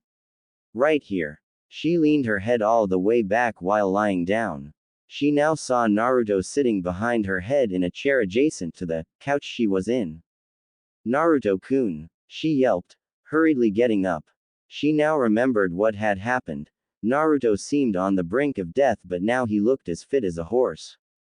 I was check, visiting you. Immediately her fair complexion went for a scarlet one. That's fair. So, what? You knocked, but when I didn't answer, you decided to break it down. He queried, pointing at the damaged door. No. IGG got worried when I saw you on the bed not moving. I was CC concerned. Was that before or after you broke down the door? His tone was cold, and so was his expression, making her worry. He was normally the type of person to take things in stride, and he never really had that sort of face for people. She took it hard that her crush would look at her like that. I used my BB Byakugan. I'm very sorry for BB breaking the door and violating your privacy. She was worried that he was angry with her, seeing his expression. Naruto was about to blow up, then seemingly stopped to consider what she said. To her surprise, her crush started to laugh. It started as a chuckle while he was serious, but he lost his serious expression by the time it turned into a deep-bellied laugh. Hinata stared at him stupidly. Trying to get himself together before he completely lost posture in the conversation, he cleared his throat. Sorry for laughing at you, Hinata. I guess it's alright since you were justified in your concern for me, even though it kinda makes me question why. The truth is, here he choked and looked away. For someone to be concerned for me or even visit besides old man Hokage or the Ichirakus, or even if it were them, it means a lot to me. Thanks, Hinata-chan. He was so sincere that it was painful. Meanwhile, Hinata could hug herself in her joy and relief. He used the affectionate with me. He likes me. Outside of her head, however, her facial complexion had flushed so much that one would have thought that she was trying to impersonate a tomato. Fortunately, she soon got it under control before Naruto looked at her again. Clapping his hands, he tried to clear the mood for something more light. Anyway, seeing that you're fine, thanks for coming by, and hopefully next time I'll even get a chance to clean up. With minimal effort, he escorted her to the door as she allowed herself to be manhandled. See you tomorrow. Gotta get ready for that test and all. See ya. He closed the door behind her, leaving her out in the hallway. Phew. Now to get started. Little did he know was that she was still frozen. He called me Hinata-chan. Now, she was impersonating a statue, and likely would for a while. Back on the inside, Naruto felt like something was off. Is she still there? Quite likely. She probably is. What do you mean probably? I meant sense for her. The Kyuubi shrugged inside the seal. Didn't have to. I can smell her scent. It's still strong at the door.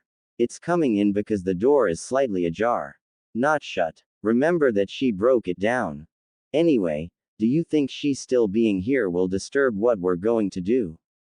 Naruto asked. Not at all. Now get back in here. Naruto complied and went back to his bed. Lying down stock still again, he closed his eyes and released his mind from all distractions. He soon felt a tug on his psyche and gave into it. Reopening his eyes, he was now greeted to the now familiar sight of the sewer that was his mindscape. He wandered the tunnels with no general direction and soon found himself in front of the great cage with the nine-tailed fox behind it, just as the usual. Took you long enough. Now let's get started. Came the Kyuubi's welcome. Before we start though, my forehead feels like it's burning again. Can you take a look? The boy asked, rubbing his forehead. In fact, his entire head felt like it was on fire. It was a feeling he'd had before, and it was never pleasant. What? Like 3 years ago? The Kyuubi was concerned, but at the same time excited. It was like a scratch ticket. He wanted to know what Naruto would get now in addition to what he had now. Yeah, Naruto replied. Come closer. The boy stepped into the cage and stepped onto the Kyuubi's hand like paw. He then lifted the boy up to his eye level and looked at the boy with an observing gaze. The boy trembled a bit, being in a discomforting position as he was caught under the great fox's scrutiny up close. From what I can tell, the kanji aligning to the arrow says, focus. Not sure what that means. I was hoping that the word describing the ability would be less obscure. Focus. You think it means a mental ability? Naruto asked. It could be, and it probably is. If it does mean mental though, it probably won't be a letdown, even though it doesn't sound as useful as memory. Wait. The Kyuubi had a thought cross his mind when he considered his final word. What is the shopkeeper's name? The kitsune suddenly tested. Yoshiro Suhen. The boy answered. What's today's date? Yesterday was the 28th when we started, so today's the 29th. The boy's eyes then widened considerably. Of course. The suppressing seal is off. The boy gave a wide grin but soon frowned. I remember. Forgive and forget is once again impossible in your case, boy. You're now more mature to deal with the memories of getting your whipped by the village, anyway. At least you don't need to walk around with that shitty notepad anymore, or having to keep asking me for the damn date. And, understanding, seems to active again. You're not as slow as a snail anymore. I'm still taking offense to all of this, you know. Let it be. Do you remember the school's lectures? Yeah, I can. What I was awake for, at least, the boy jested in good humor. Despite his eidetic memory now active again, he felt better. The monstrous kitsune put down the boy and snorted. Not the time for jokes. The exam's in 2 days, so you must study. The Kyuubi stopped to re-choose his words and laughed. Heh, I mean read the teacher's books tomorrow. You won't forget it at all. But damn, these abilities are strange. There could be more of them waiting to be unlocked. This is an unusual bloodline limit. I have never seen nor heard of it before, and I have lived for centuries upon centuries. It could have been created in you, or it came into existence just a generation or two shy before you. Such simple gifts, yet the potential is virtually unlimited. The Kyuubi scratched his chin, now getting increasingly worried about the bloodline thief that was gunning after his container. You can leave. I'm tired. The Kyuubi yawned and settled down with his head on his hands. Kyuubi, the boy said hesitantly. The kitsune said tiredly, half opening a bloodshot eye. Thanks. You know, for everything. I'm gonna make sure that we find him and end the guy that killed my parents and got you sealed in me. I owe you that much, at the very least.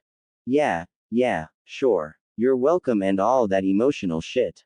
Now let me rest. With a curt nod, the boy disappeared out of the mindscape, figuratively leaving the Kyuubi by himself. I never could understand that boy. Maybe I need some of his understanding ability, the Kyuubi muttered under his breath. On the outside of the seal, Naruto opened his eyes and waited for them to adjust to his overhead light, although he subconsciously believed that they attuned far more quickly than they usually did. He sighed tiredly with a hint of frustration in it. Yeah, I remember, especially when I got memory. Is it a blessing, or a curse? Making his way to the bathroom, he took off his goggles and looked over his still aching forehead in the mirror. There were 3 concentric circles there. 2 small arrows pointing to the east and west passed through the first circle. They had kanji in the circle at the back end of the arrow that said, understanding, and memory, respectively. But there was a new one that the boy beheld. There was an arrow that passed through the first and second circle. The kanji was focus. Sasuke had woken up a bit early. He had planned find out what the dobi had hidden under his goggles, or what was important about it. But Naruto had failed to attend the academy. Was he avoiding Iruka? No, that's stupid. In the past, when he pranked Iruka in the morning, Naruto would come back to class in the afternoon. Why? The genin exam is in 2 days. He has to come today, if not tomorrow. Or he'll fail. Yes. Today's the day. I'll find out, one way or another. Even he himself didn't know why he was letting himself think or obsess over something so trivial, but it did occur to him that it was likely due to the fact that he was bored, and the academy itself was humdrum. He suspected that he was at the top not only because of his prestigious clan, but also because he practiced the most when he was at home, and he was the only one who did, save for a few like Shino and Kiba. The latter was probably practicing his clan's taijutsu all the time, which would explain his dismal grades. But the tests were also tied in with practical knowledge, like shuriken throwing angles. That's why Sasuke reasoned that he was at the top. Just by training. He went about his hygienic duties and prepared his breakfast. While eating, he thought of the final exam. Perhaps it wouldn't hurt to go over a book or two, in the event that he got a couple of irrelevant history lessons. What was he supposed to do? Throw around useless history facts instead of shuriken? How would that kill his older brother? Regardless, his patience tested, Sasuke read. After finishing up, he left his house to make his way from the Uchiha compound to the academy. Along the way, he was greeted as usual. Ohayo, Sasuke-san. Hello, Sasuke-sama. This was the typical greeting from the civilian Uchiha. They could not reproduce the prized Sharingan that was sought after by the village. They disliked him, he presumed. The villagers in general kept calling him the last loyal Uchiha, as if the civilian ones didn't even exist. His brother had murdered all that were capable of using or reproducing the Sharingan. Those civilians mattered somewhat to Sasuke. At least for now anyway. Until his own Sharingan activated, he was one of them. He would play along with their hidden snide. Ohayo. He answered. As soon as his Sharingan activated, his brother was going to be in a whole lot of trouble. X equals X equals 497, 498, 499, 500. He pushed off one last time off his hands into a squat, then rolled backwards over the lateral side of his right arm. In the final moment of the occurrence, he backflipped neatly, landing on the balls of his feet on the very edge of the roof of his apartment building. Perfect. And that's that. Tomorrow's the exam. What are your plans for the day? I'm sure you don't expect to just walk up to the teacher and ask politely for his notes, do you? Actually, that's exactly what I expected to do. The boy's sweat dropped. Anyway, I've been thinking. You think? Didn't I warn you about that? Naruto grumbled heatedly to himself. Once again, the Kyuubi was acting like a pain in the. I have. Understanding. Again, okay. Damn. I know I acted like an idiot for the past few years, but it's over now. I guess so. You even entered the mindscape almost as soon as you felt like it. Focus. Seems mediocre at first, but now I'm thinking of the possibilities. You could even perfect mind over matter. To think, you could be tortured and you would be able to whistle through it all, simply by having your concentration elsewhere. Yeah, true. But I don't intend to get tortured anytime soon. Anyway, I've been thinking about the genin exams. Go on. The Kyuubi was curious. It all boils to 200. At this, the Great Fox was confused. That didn't happen often, and certainly not within the past couple of years. He prompted the boy to explain, and Naruto obliged him. Exam results. Think about it. It all comes to 200. In the exams, they determine team placements by combined scores. They place the top 2 of the class with the bottom of the class. It's like a sum to 11. 1 plus 10 equals 11. 2 plus 9 equals 11. 3 plus 8 equals 11 and so on. I understand. The top 2 best in the class plus the last is like adding 100 plus 100 plus 0. As it gets closer to the middle, you would see something like 90 plus 90 plus 20 or 70 plus 70 plus 60. A sum to 200. In other words, Sasuke plus Sakura plus you equals shit. The Kyuubi now realized what his container was driving at. Yeah, it worries me too, especially having to go on a team with Sasuke, even though I really don't mind Sakura that much despite how punch-happy she is. But think about it. We could use this knowledge to manipulate who we could want as a team. Naruto was growing excited, but his mind did not wander thinking of the possibilities. Naruto went about his normal hygienic activities while he kept up the discussion. Let's see. Using numbers, without counting those ordinary civilian ninjas. They have nothing notable. They all average out each other. Sasuke, 95. Sakura, 95. Shino, 90. Hinata, 90. Ino, 80. Choji, 80. Shikamaru, maybe 30 or 40. Kiba, 20. Me, 10. Naruto snorted while Kyuubi laughed out loud. You had it coming, boy.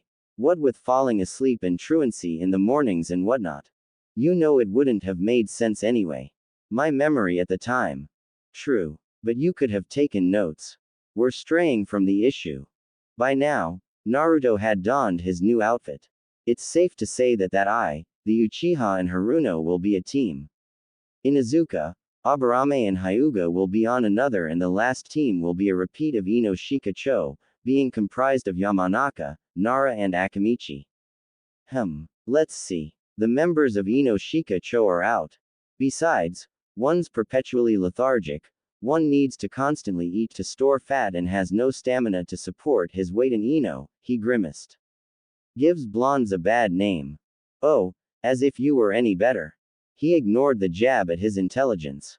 I don't want the stuck-up Uchiha on my team, and maybe, I guess I don't want Sakura on my team after all. That leaves Kiba, Shino and Hinata. You should definitely go for the Hyuga. She obviously likes you enough to visit you when no one else would. The Kitsune did not mention that the girl was infatuated with him though. He was content to let his container figure it out. He would simply count the days it took him before he realized, starting with today. It still didn't appear likely, and the Kyuubi low-key got the feeling that Hinata would have to yell it into his face. I guess that part about Hinata makes sense. That leaves Inuzuka and Aburame. Shino seems to be the most chill out of all of us, and he's pretty smart too. Kiba, Now, he would probably be constantly fighting for dominance like his clan. They act like dogs, fighting to be the alpha. They imbibe it from their mother's milk or something. He would be the easiest to manipulate, or the easiest to cheat out of a team. But if ends up on my team, it'd probably be a daily pissing contest with him. Sounds like a plan. Well, get going. You will have to talk to the mud before the day is out. He grabbed his goggles and strapped it on to his forehead, concealing the symbol. Yeah, that's right, Dadbeo. I'm Naruto Uzumaki, new and improved. He rushed out the door, but had to pause in order to stop up the door with some paper and jam. I really have to get the door repaired later. Thieves could just walk right in, he mused. What do you have worth stealing? Trying his best not to yell out loud at the Kyuubi for not his constant immature teasing, Naruto ran to the academy. Having arrived early, he stopped at the institution's library and picked up a book about Konoha's history and went into his classroom. Mizuki was the only one in there, preparing exams for tomorrow. The silver-haired man noticed the boy's entry, but not who he was. Not caring to chat up the man, the Uzumaki only grunted out his pleasantries to the teacher, who replied with, "Ohio," for standard courtesy. Naruto sat in his seat, opened his book and read while he waited for his classmates to arrive. He didn't have long to wait, and soon the rest of the students arrived in bulk and Iruka followed after. He must have driven them inside when he saw them loitering about outdoors. Being in the lead of the group, Kiba was the first to notice someone sitting with a book in front of where the face would be. He thought this to be strange. Normally, everyone would remain outside until class begun, a postponement of sorts. If he was there already, he was enthusiastic about learning, not to mention the fact that pretty much everyone had been outside already. Hey, new guy, what's your name? Kiba asked loudly. Naruto dropped the book to the desk. Everyone gasped. Naruto had shaved his hair to a lower and more manageable level while still retaining its spikiness. As for clothes, he now wore black Anbu-style pants that were ankle-length, revealing gray shinobi sandals. He also wore a long-sleeved midnight blue shirt that was zipped right up a close-fitting neck that had a bandana around it that was littered with red streaks throughout. The shirt itself had a hood that was currently down. In addition, he had a 21-inch tanto, the handle was 5 inches with a single palm grip, on his back in such an angle that it positioned the handle of the blade over his right shoulder. The look was complemented by some sort of cylindrical sheath that rested perfectly horizontally just behind him on his waist. In fact, the only thing that Naruto retained from his old outfit were his goggles. It spoilt the new look somewhat because of its mismatch in scheme color, but not much. Naruto, is that you? Iruka was stupefied and the body of students were shocked beyond belief. Sure, Iruka-sensei, it's me. The boy answered. I only got a haircut, what's the big deal, huh? Now hearing the boy's voice, Mizuki looked up for the first time from his paperwork and observed the development. What's that damn brat up to now? He muttered under his breath before clearing his throat to speak up out loud. Naruto. Nice outfit. Finally decided to have mercy on our eyes by getting rid of the eyesore of a jumpsuit you owned. What inspired you to wear these clothes and get that tanto? Mizuki asked cheerfully. Getting serious for the exam when it's almost here. Something like that, I guess. Naruto answered. Iruka was surprised. He could tell from the boy's aura had chanced in the single day he'd spent away from school. He still retained his eccentricity, but the facts were there. New clothes, explained his situation in 6 words, wasn't being excitable. Clothes didn't necessarily make people brand new, but this was a brand new Naruto. Ha, look at him, trying to act all tough. Bet he still can't even do anything worth a damn, Kiba laughed scornfully. Akamaru, the boy's companion dog on his head, barked somewhat unsurely. Naruto frowned a little but soon let a smirk dominate his features. Heh. Hey Q, I just found a way to manipulate the Inu here. It's convoluted, yet simple. It can't lose. What is it? The fox was now interested. Naruto was becoming increasingly clever, he could admit that, But the day when Naruto's intelligence exceeded his might be soon upon him. Think. He's very arrogant, like most Inuzukas are, but they're primarily taijutsu specialists. If he loses a taijutsu match, he'll try to mend his pride by investing all his time to improve on it only, so he could win a grudge rematch. He won't cram for the written exam, so he'll fail that. Even if he gets perfect marks in taijutsu and the 3 academy jutsus, he'll still barely pass, but in dead last. He'll still barely pass, but in dead last. They finished at the same time. I'm proud. I would have tried to do something more sly and painful, but you do something less underhanded that will also teach that mud a lesson, the beast said in amazement. I forgot how smart you were. Why the hell did we suppress your abilities in the first place, anyway? Yeah. Now let's see if we can cut him down to size. Is that so? I can't do anything worth a damn. How about a taijutsu match then? He asked the Inuzuka, already knowing what the end result would be. Who do you think you're talking to, dead last?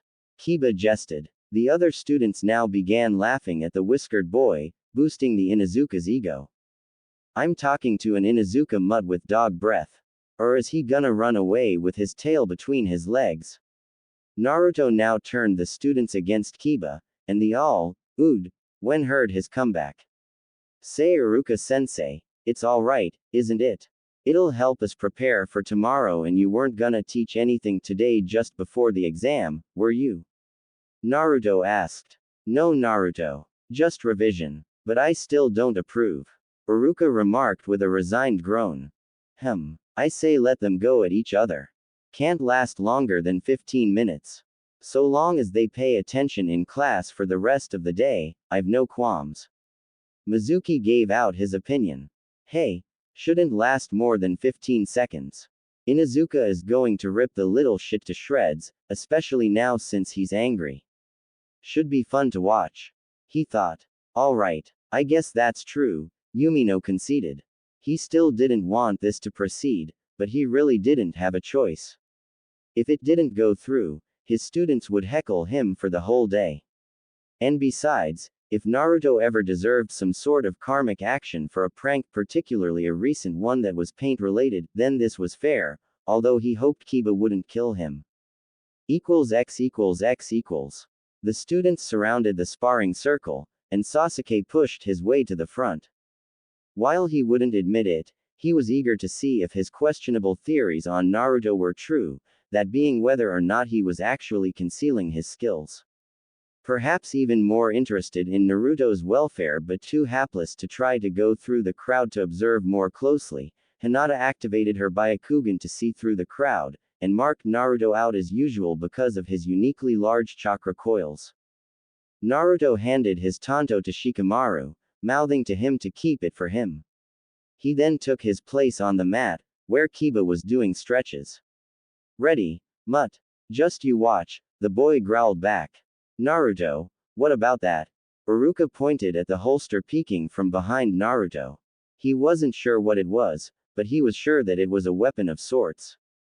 What about it? Taijutsu match. You know, hand to hand. It's in case Akamaru intervenes. Naruto said shortly. And in case Dog Boy gets feral and claws start coming out. Kiba was born with the ability of the claws from his nails.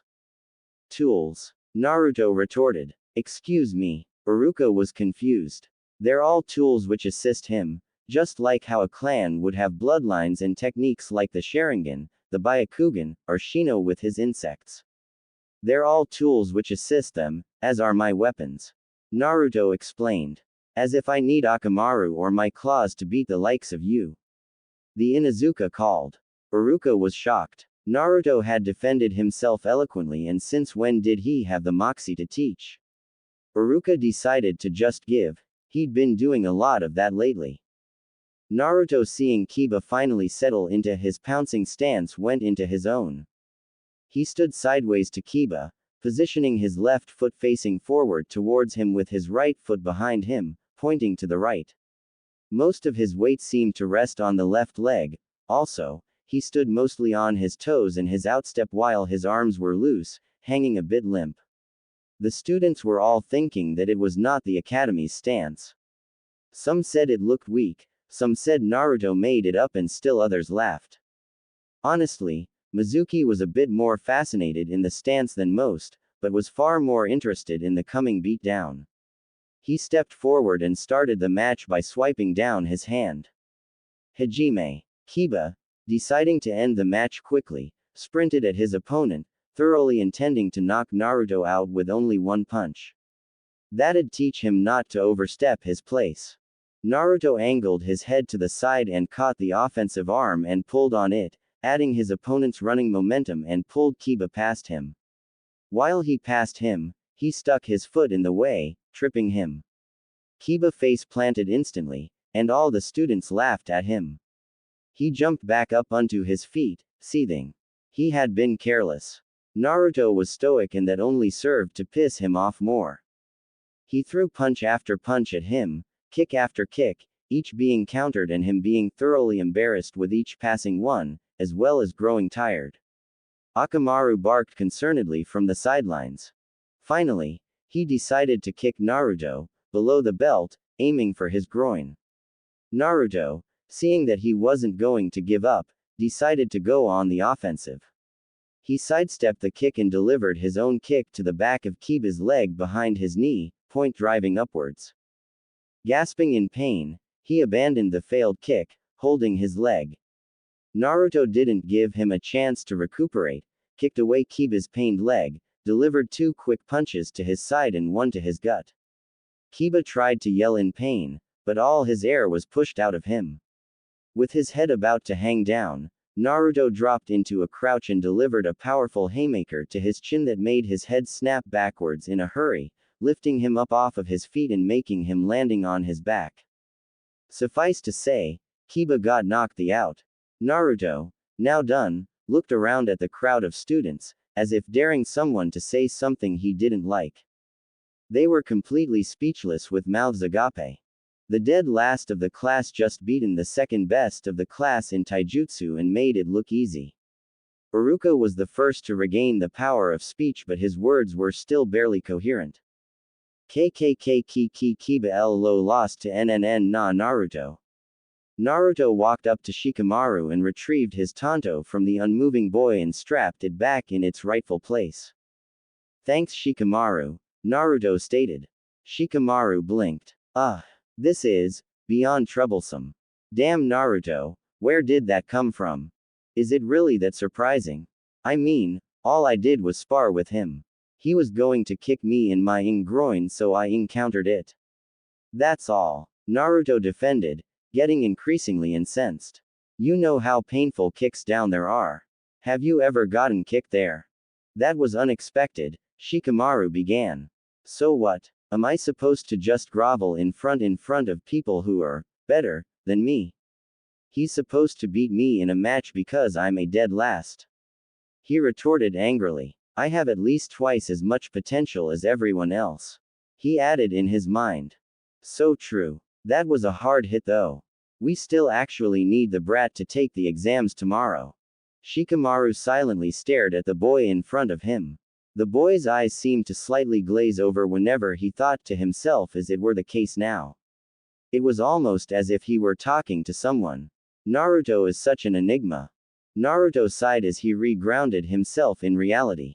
Sorry for my outburst, Shikamaru. No, I'm sorry. I didn't mean it that way though. It's just that, you normally. And now, you don't. How do I put this? Shikamaru stumbled. I get it. With that said, Naruto turned on his heel, walked off back to class. Not sure what to do anymore, the Nara followed shortly afterwards. It was only after the 2 boys left that everything erupted into chaos. What the hell just happened? The dead last beat him. Kiba lost. Roanna, you bet me 15 ryo that Kiba would win. Pay up. Mizuki slipped away, no doubt to do some serious thinking about what he just saw. That left Iruka to clean up the aftermath. Hey, the Dobi did it. That's more evidence that points to him knowing and being capable of more than he lets on. Perhaps I'll find out something more under those goggles. After all, even with his new outfit, he kept his goggles on. There has to be a legitimate reason, Sasuke thought, walking off to sit under a tree to watch the development. Perhaps someone may even unconsciously yell a viable theory as to how and why Naruto won. Surprising. It's almost as if it's a brand new Naruto. He gives off a more confident and serious vibe and he sounds refined. My insects insist that it is indeed him, identifying him by his chakra signature. This requires more information. Was he holding back or acting irrationally on purpose? He couldn't have amassed the skills to beat a taijutsu brawler like Kiba in just a day, or even a month when Kiba has practiced every day even before attending the academy. He had to have been receiving special tutoring for some time. But why would he hide his skills? To what end? The stoic bug user remained unreadable to the outside world. But it was obvious that he was thinking of the match. Who wouldn't be? Naruto-kun won. Hinata breathed a little easier. She had worried that Naruto would have gotten hurt and lost badly to Kiba. It seemed that her concerns had been for nothing. But she couldn't help but wonder if his new behavior was due to what had happened the day before. She blushed when she remembered that she had broken down his door, and how he reacted when he found out what she did. Ino picked up a stick and poked the still unconscious Kiba in the side, but found him unresponsive. Is he dead? He's not dead, Ino pig. He's only unconscious. Quit acting like such a blonde. Sakura yelled. Oh yeah, Bill bored brow. Ino pig. They immediately started butting heads like cattle, fighting for dominance. Iruka gave a long exhale. It really was Naruto's gift to make a class go chaotic in no time flat. Everyone, get to class. Back in the class, Naruto sighed and placed his head on the desk. As he blinked, he found himself in the mindscape in front of the seal. He peered through the bars and found the great fox sitting on his haunches, waiting for him. What do you want? I need advice. That will be one extra, you know. And I'm already on 97. As soon I finish up to 100, you can finally fix this damn seal into something more scenic. 97. That many. Memory doesn't lie. But I never knew you counted advice. Advice counts as help. Take it or leave it. Besides, it's been more than 6 years that I've been waiting. Naruto sighed. I'll take it. 98. The Kyuubi nodded. What is it? Am I moving too fast? I mean, I knew I was pushing it by wearing the outfit and all, but I'm revealing some skills I think I should be keeping hidden longer still. And I don't want Ito catching on to the fact that I'm not a dunce anymore. The guy still wants my bloodline. Frankly, those skills you showed weren't overcomplicated. All you did was counter Kiba's attacks. Besides, those were his weaknesses. He didn't realize that he was the only one attacking, not to mention the fact that his attacks were just attacks with muscle. They lacked any real direction or preceding thought. I don't think you have to worry over anyone suspecting what we do or did, and Ito's probably far away from here. So, is that it? Yeah, I just don't want to be suspected or put under surveillance. I don't want my name slandered or my privacy invaded. Like what the Hyuga did yesterday. The nine-tailed fox gave a toothy smirk. That's different. She did that out of concern. The boy defended. Feeling something foreign happening on the outside of his body, Naruto left the mindscape. Look. The guy's asleep. A civilian student exclaimed. I'm not surprised. They agreed for 15 minutes, but they were fighting it out for half an hour. His friend replied. Hey, I'm grateful. That's a half hour I don't have to listen to Iruka-sensei's lecture. I don't look at it that way. I look at it as a half hour of sleep lost. The boys laughed but were rudely pushed out of the way by a certain Uchiha. Out of my way. Hey, watch it. Geez. What a prick. The raven-haired youth ignored the boys whom he had affronted. He looked to the Uzumaki who seemed asleep. Perfect. This was likely an opportune time to remove those damned goggles. His curiosity had reached its peak when he replayed the fight in his mind and realized that whenever Naruto would be harmed in the face, he took more precautions to protect it than even his weakest vital areas. What aspiring ninja would do that? Shouldn't your vitals be the most guarded? He reached up to the sleeping boy and lifted his head with one hand. Unresponsive. Must be a heavy sleeper. How pathetic. Sasuke-kun, what are you doing? Ino asked. The Uchiha did not answer as he grasped the boy's goggles with his free hand and started to pull it off. Naruto's eyes opened all of a sudden and grabbed Sasuke's offending hand. What do you think you're doing, Uchiha? He bit out, already more than just a bit upset. I'm taking your goggles off. What does it look like I'm doing? The boy replied arrogantly. They're mine, so shove off. Naruto stood up and gave him a slight push away from himself. Try that again and I'll break your arm. He could still be an idiot. I could just ask him. Sasuke thought. Can I look them over? He asked. No. Sentimental value. The Uchiha said something he never thought he'd say. Please. He strained. Sorry. No. Naruto was shocked to hear the Uchiha showing courtesy. Perhaps there was hope for him after all. Naruto baka. Just give Sasuke-kun the stupid goggles.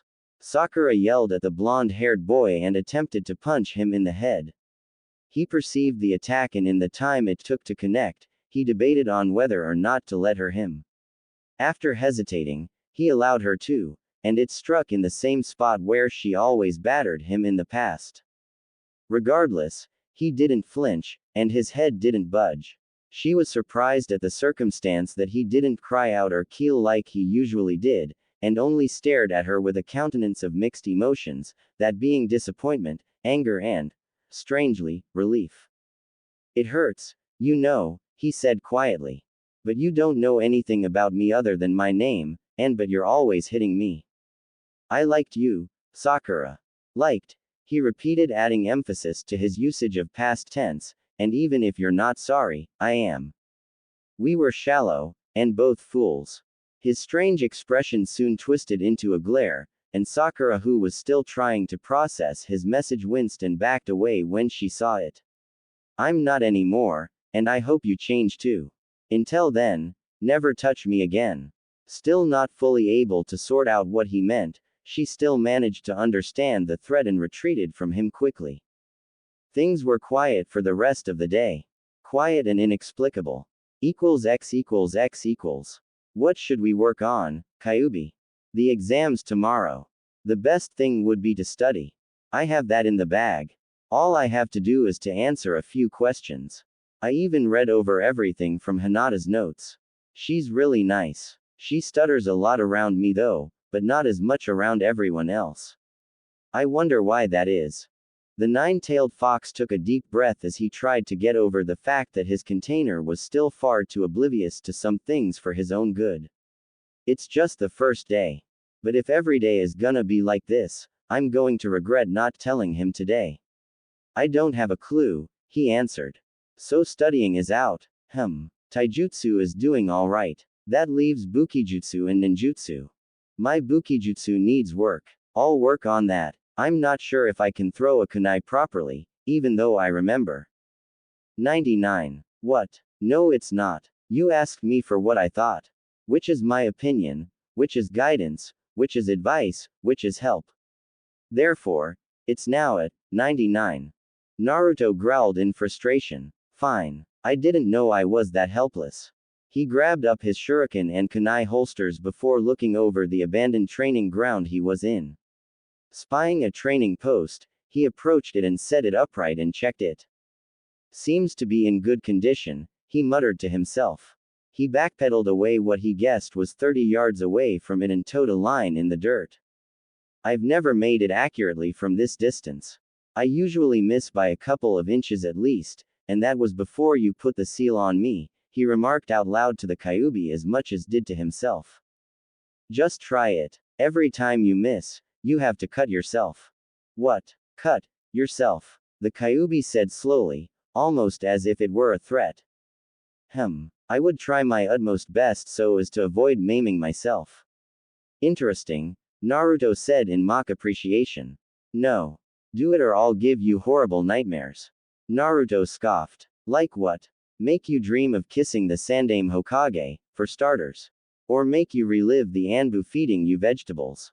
What the? You're sick. Get to it. It was extremely difficult, if not nigh impossible, to affect his dreams. But his container didn't need to know that. Motivation was needed. Naruto hurriedly got out his weapons, 3 kunai and 7 shuriken. The boy stared at the bullseye intently. All right. Just don't miss. He threw the first kunai. He watched it sail through the air to the target. And hit dead center. That's pretty damn good. Do that another 10 times, then I may be impressed. You'll also get to keep your flesh in one piece, too. Naruto gulped. His physical health, or mental one, was on the line. He readied his second kunai and threw again. It struck in the center as well, and it shocked him. To even throw 2 in a row accurately at 30 yards was rare for him. Suddenly he started thinking, I wonder if this has something to do with focus. The Kyuubi had caught the thought and momentarily thought the same thing. Perhaps. Boy, focus on the bull's eye and throw 3 shuriken from each hand at the same time. I won't punish you if you miss. That should be a Chunin level type of thing, right? What? I can't do that. My aim is atrocious already. Do it, or I'll change my mind about the punishment. The lad readied his shuriken. He focused on the bullseye only just like before, exhaled and then threw the shuriken, with his hand following through with the throw. All the shuriken made it in the bullseye at relatively the same time, seemingly competing for a chance to stick. Some had knocked the others off when reaching the small dot, but the proof was there.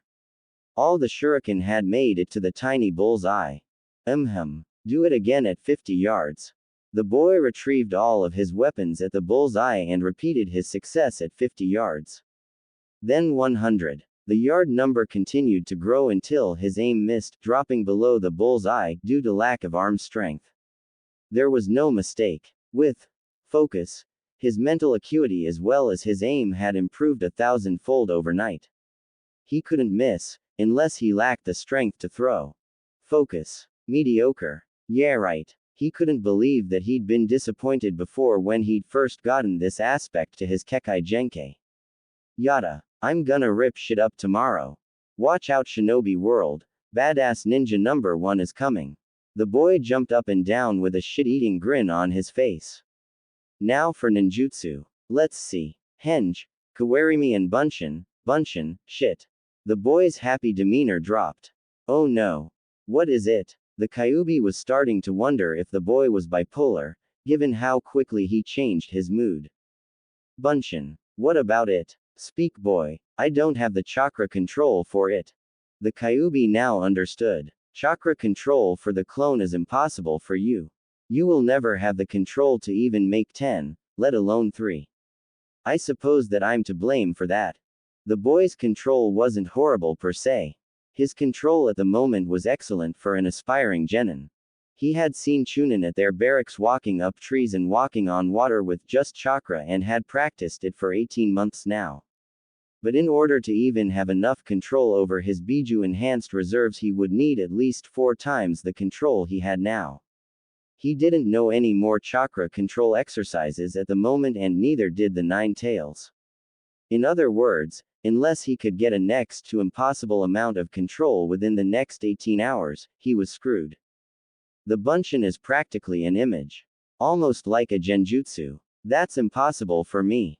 The Kyuubi nodded from inside the seal. For you to even make 10 Bunshin is like pouring water from a 5-gallon bucket through a straw. It's just not going to work unless you can convince them to let you create at least 40 Bunshins instead of 3. Or perhaps plead your case to the Sandame. What if I used Yuki Bunshins instead? Naruto asked. No use. It wouldn't look like you anyway. Just a feral man version of me. Even if a henge was used on the Bunshin, they would detect it and fail you. Even the process of making a clone with Yuki would alert the whole village that my power was being released and used. The village's Anbu would have you under chains and locks in less than a minute. No chance. Quote exclamation mark quote. Naruto swore loudly. Everything is stacked against me. Do you know any other cloning techniques? Do I look like I would busy myself learning Bunshin techniques of you ninjin? Kyuubi spat. Guess that's a no. I'll have to talk to Gigi then. The boy got his throwing weapons together and replaced them back into the holster and made his leave. As he ran to the Hokage Tower to see his surrogate grandfather, he wondered if he would be able to help him with his unfortunate situation.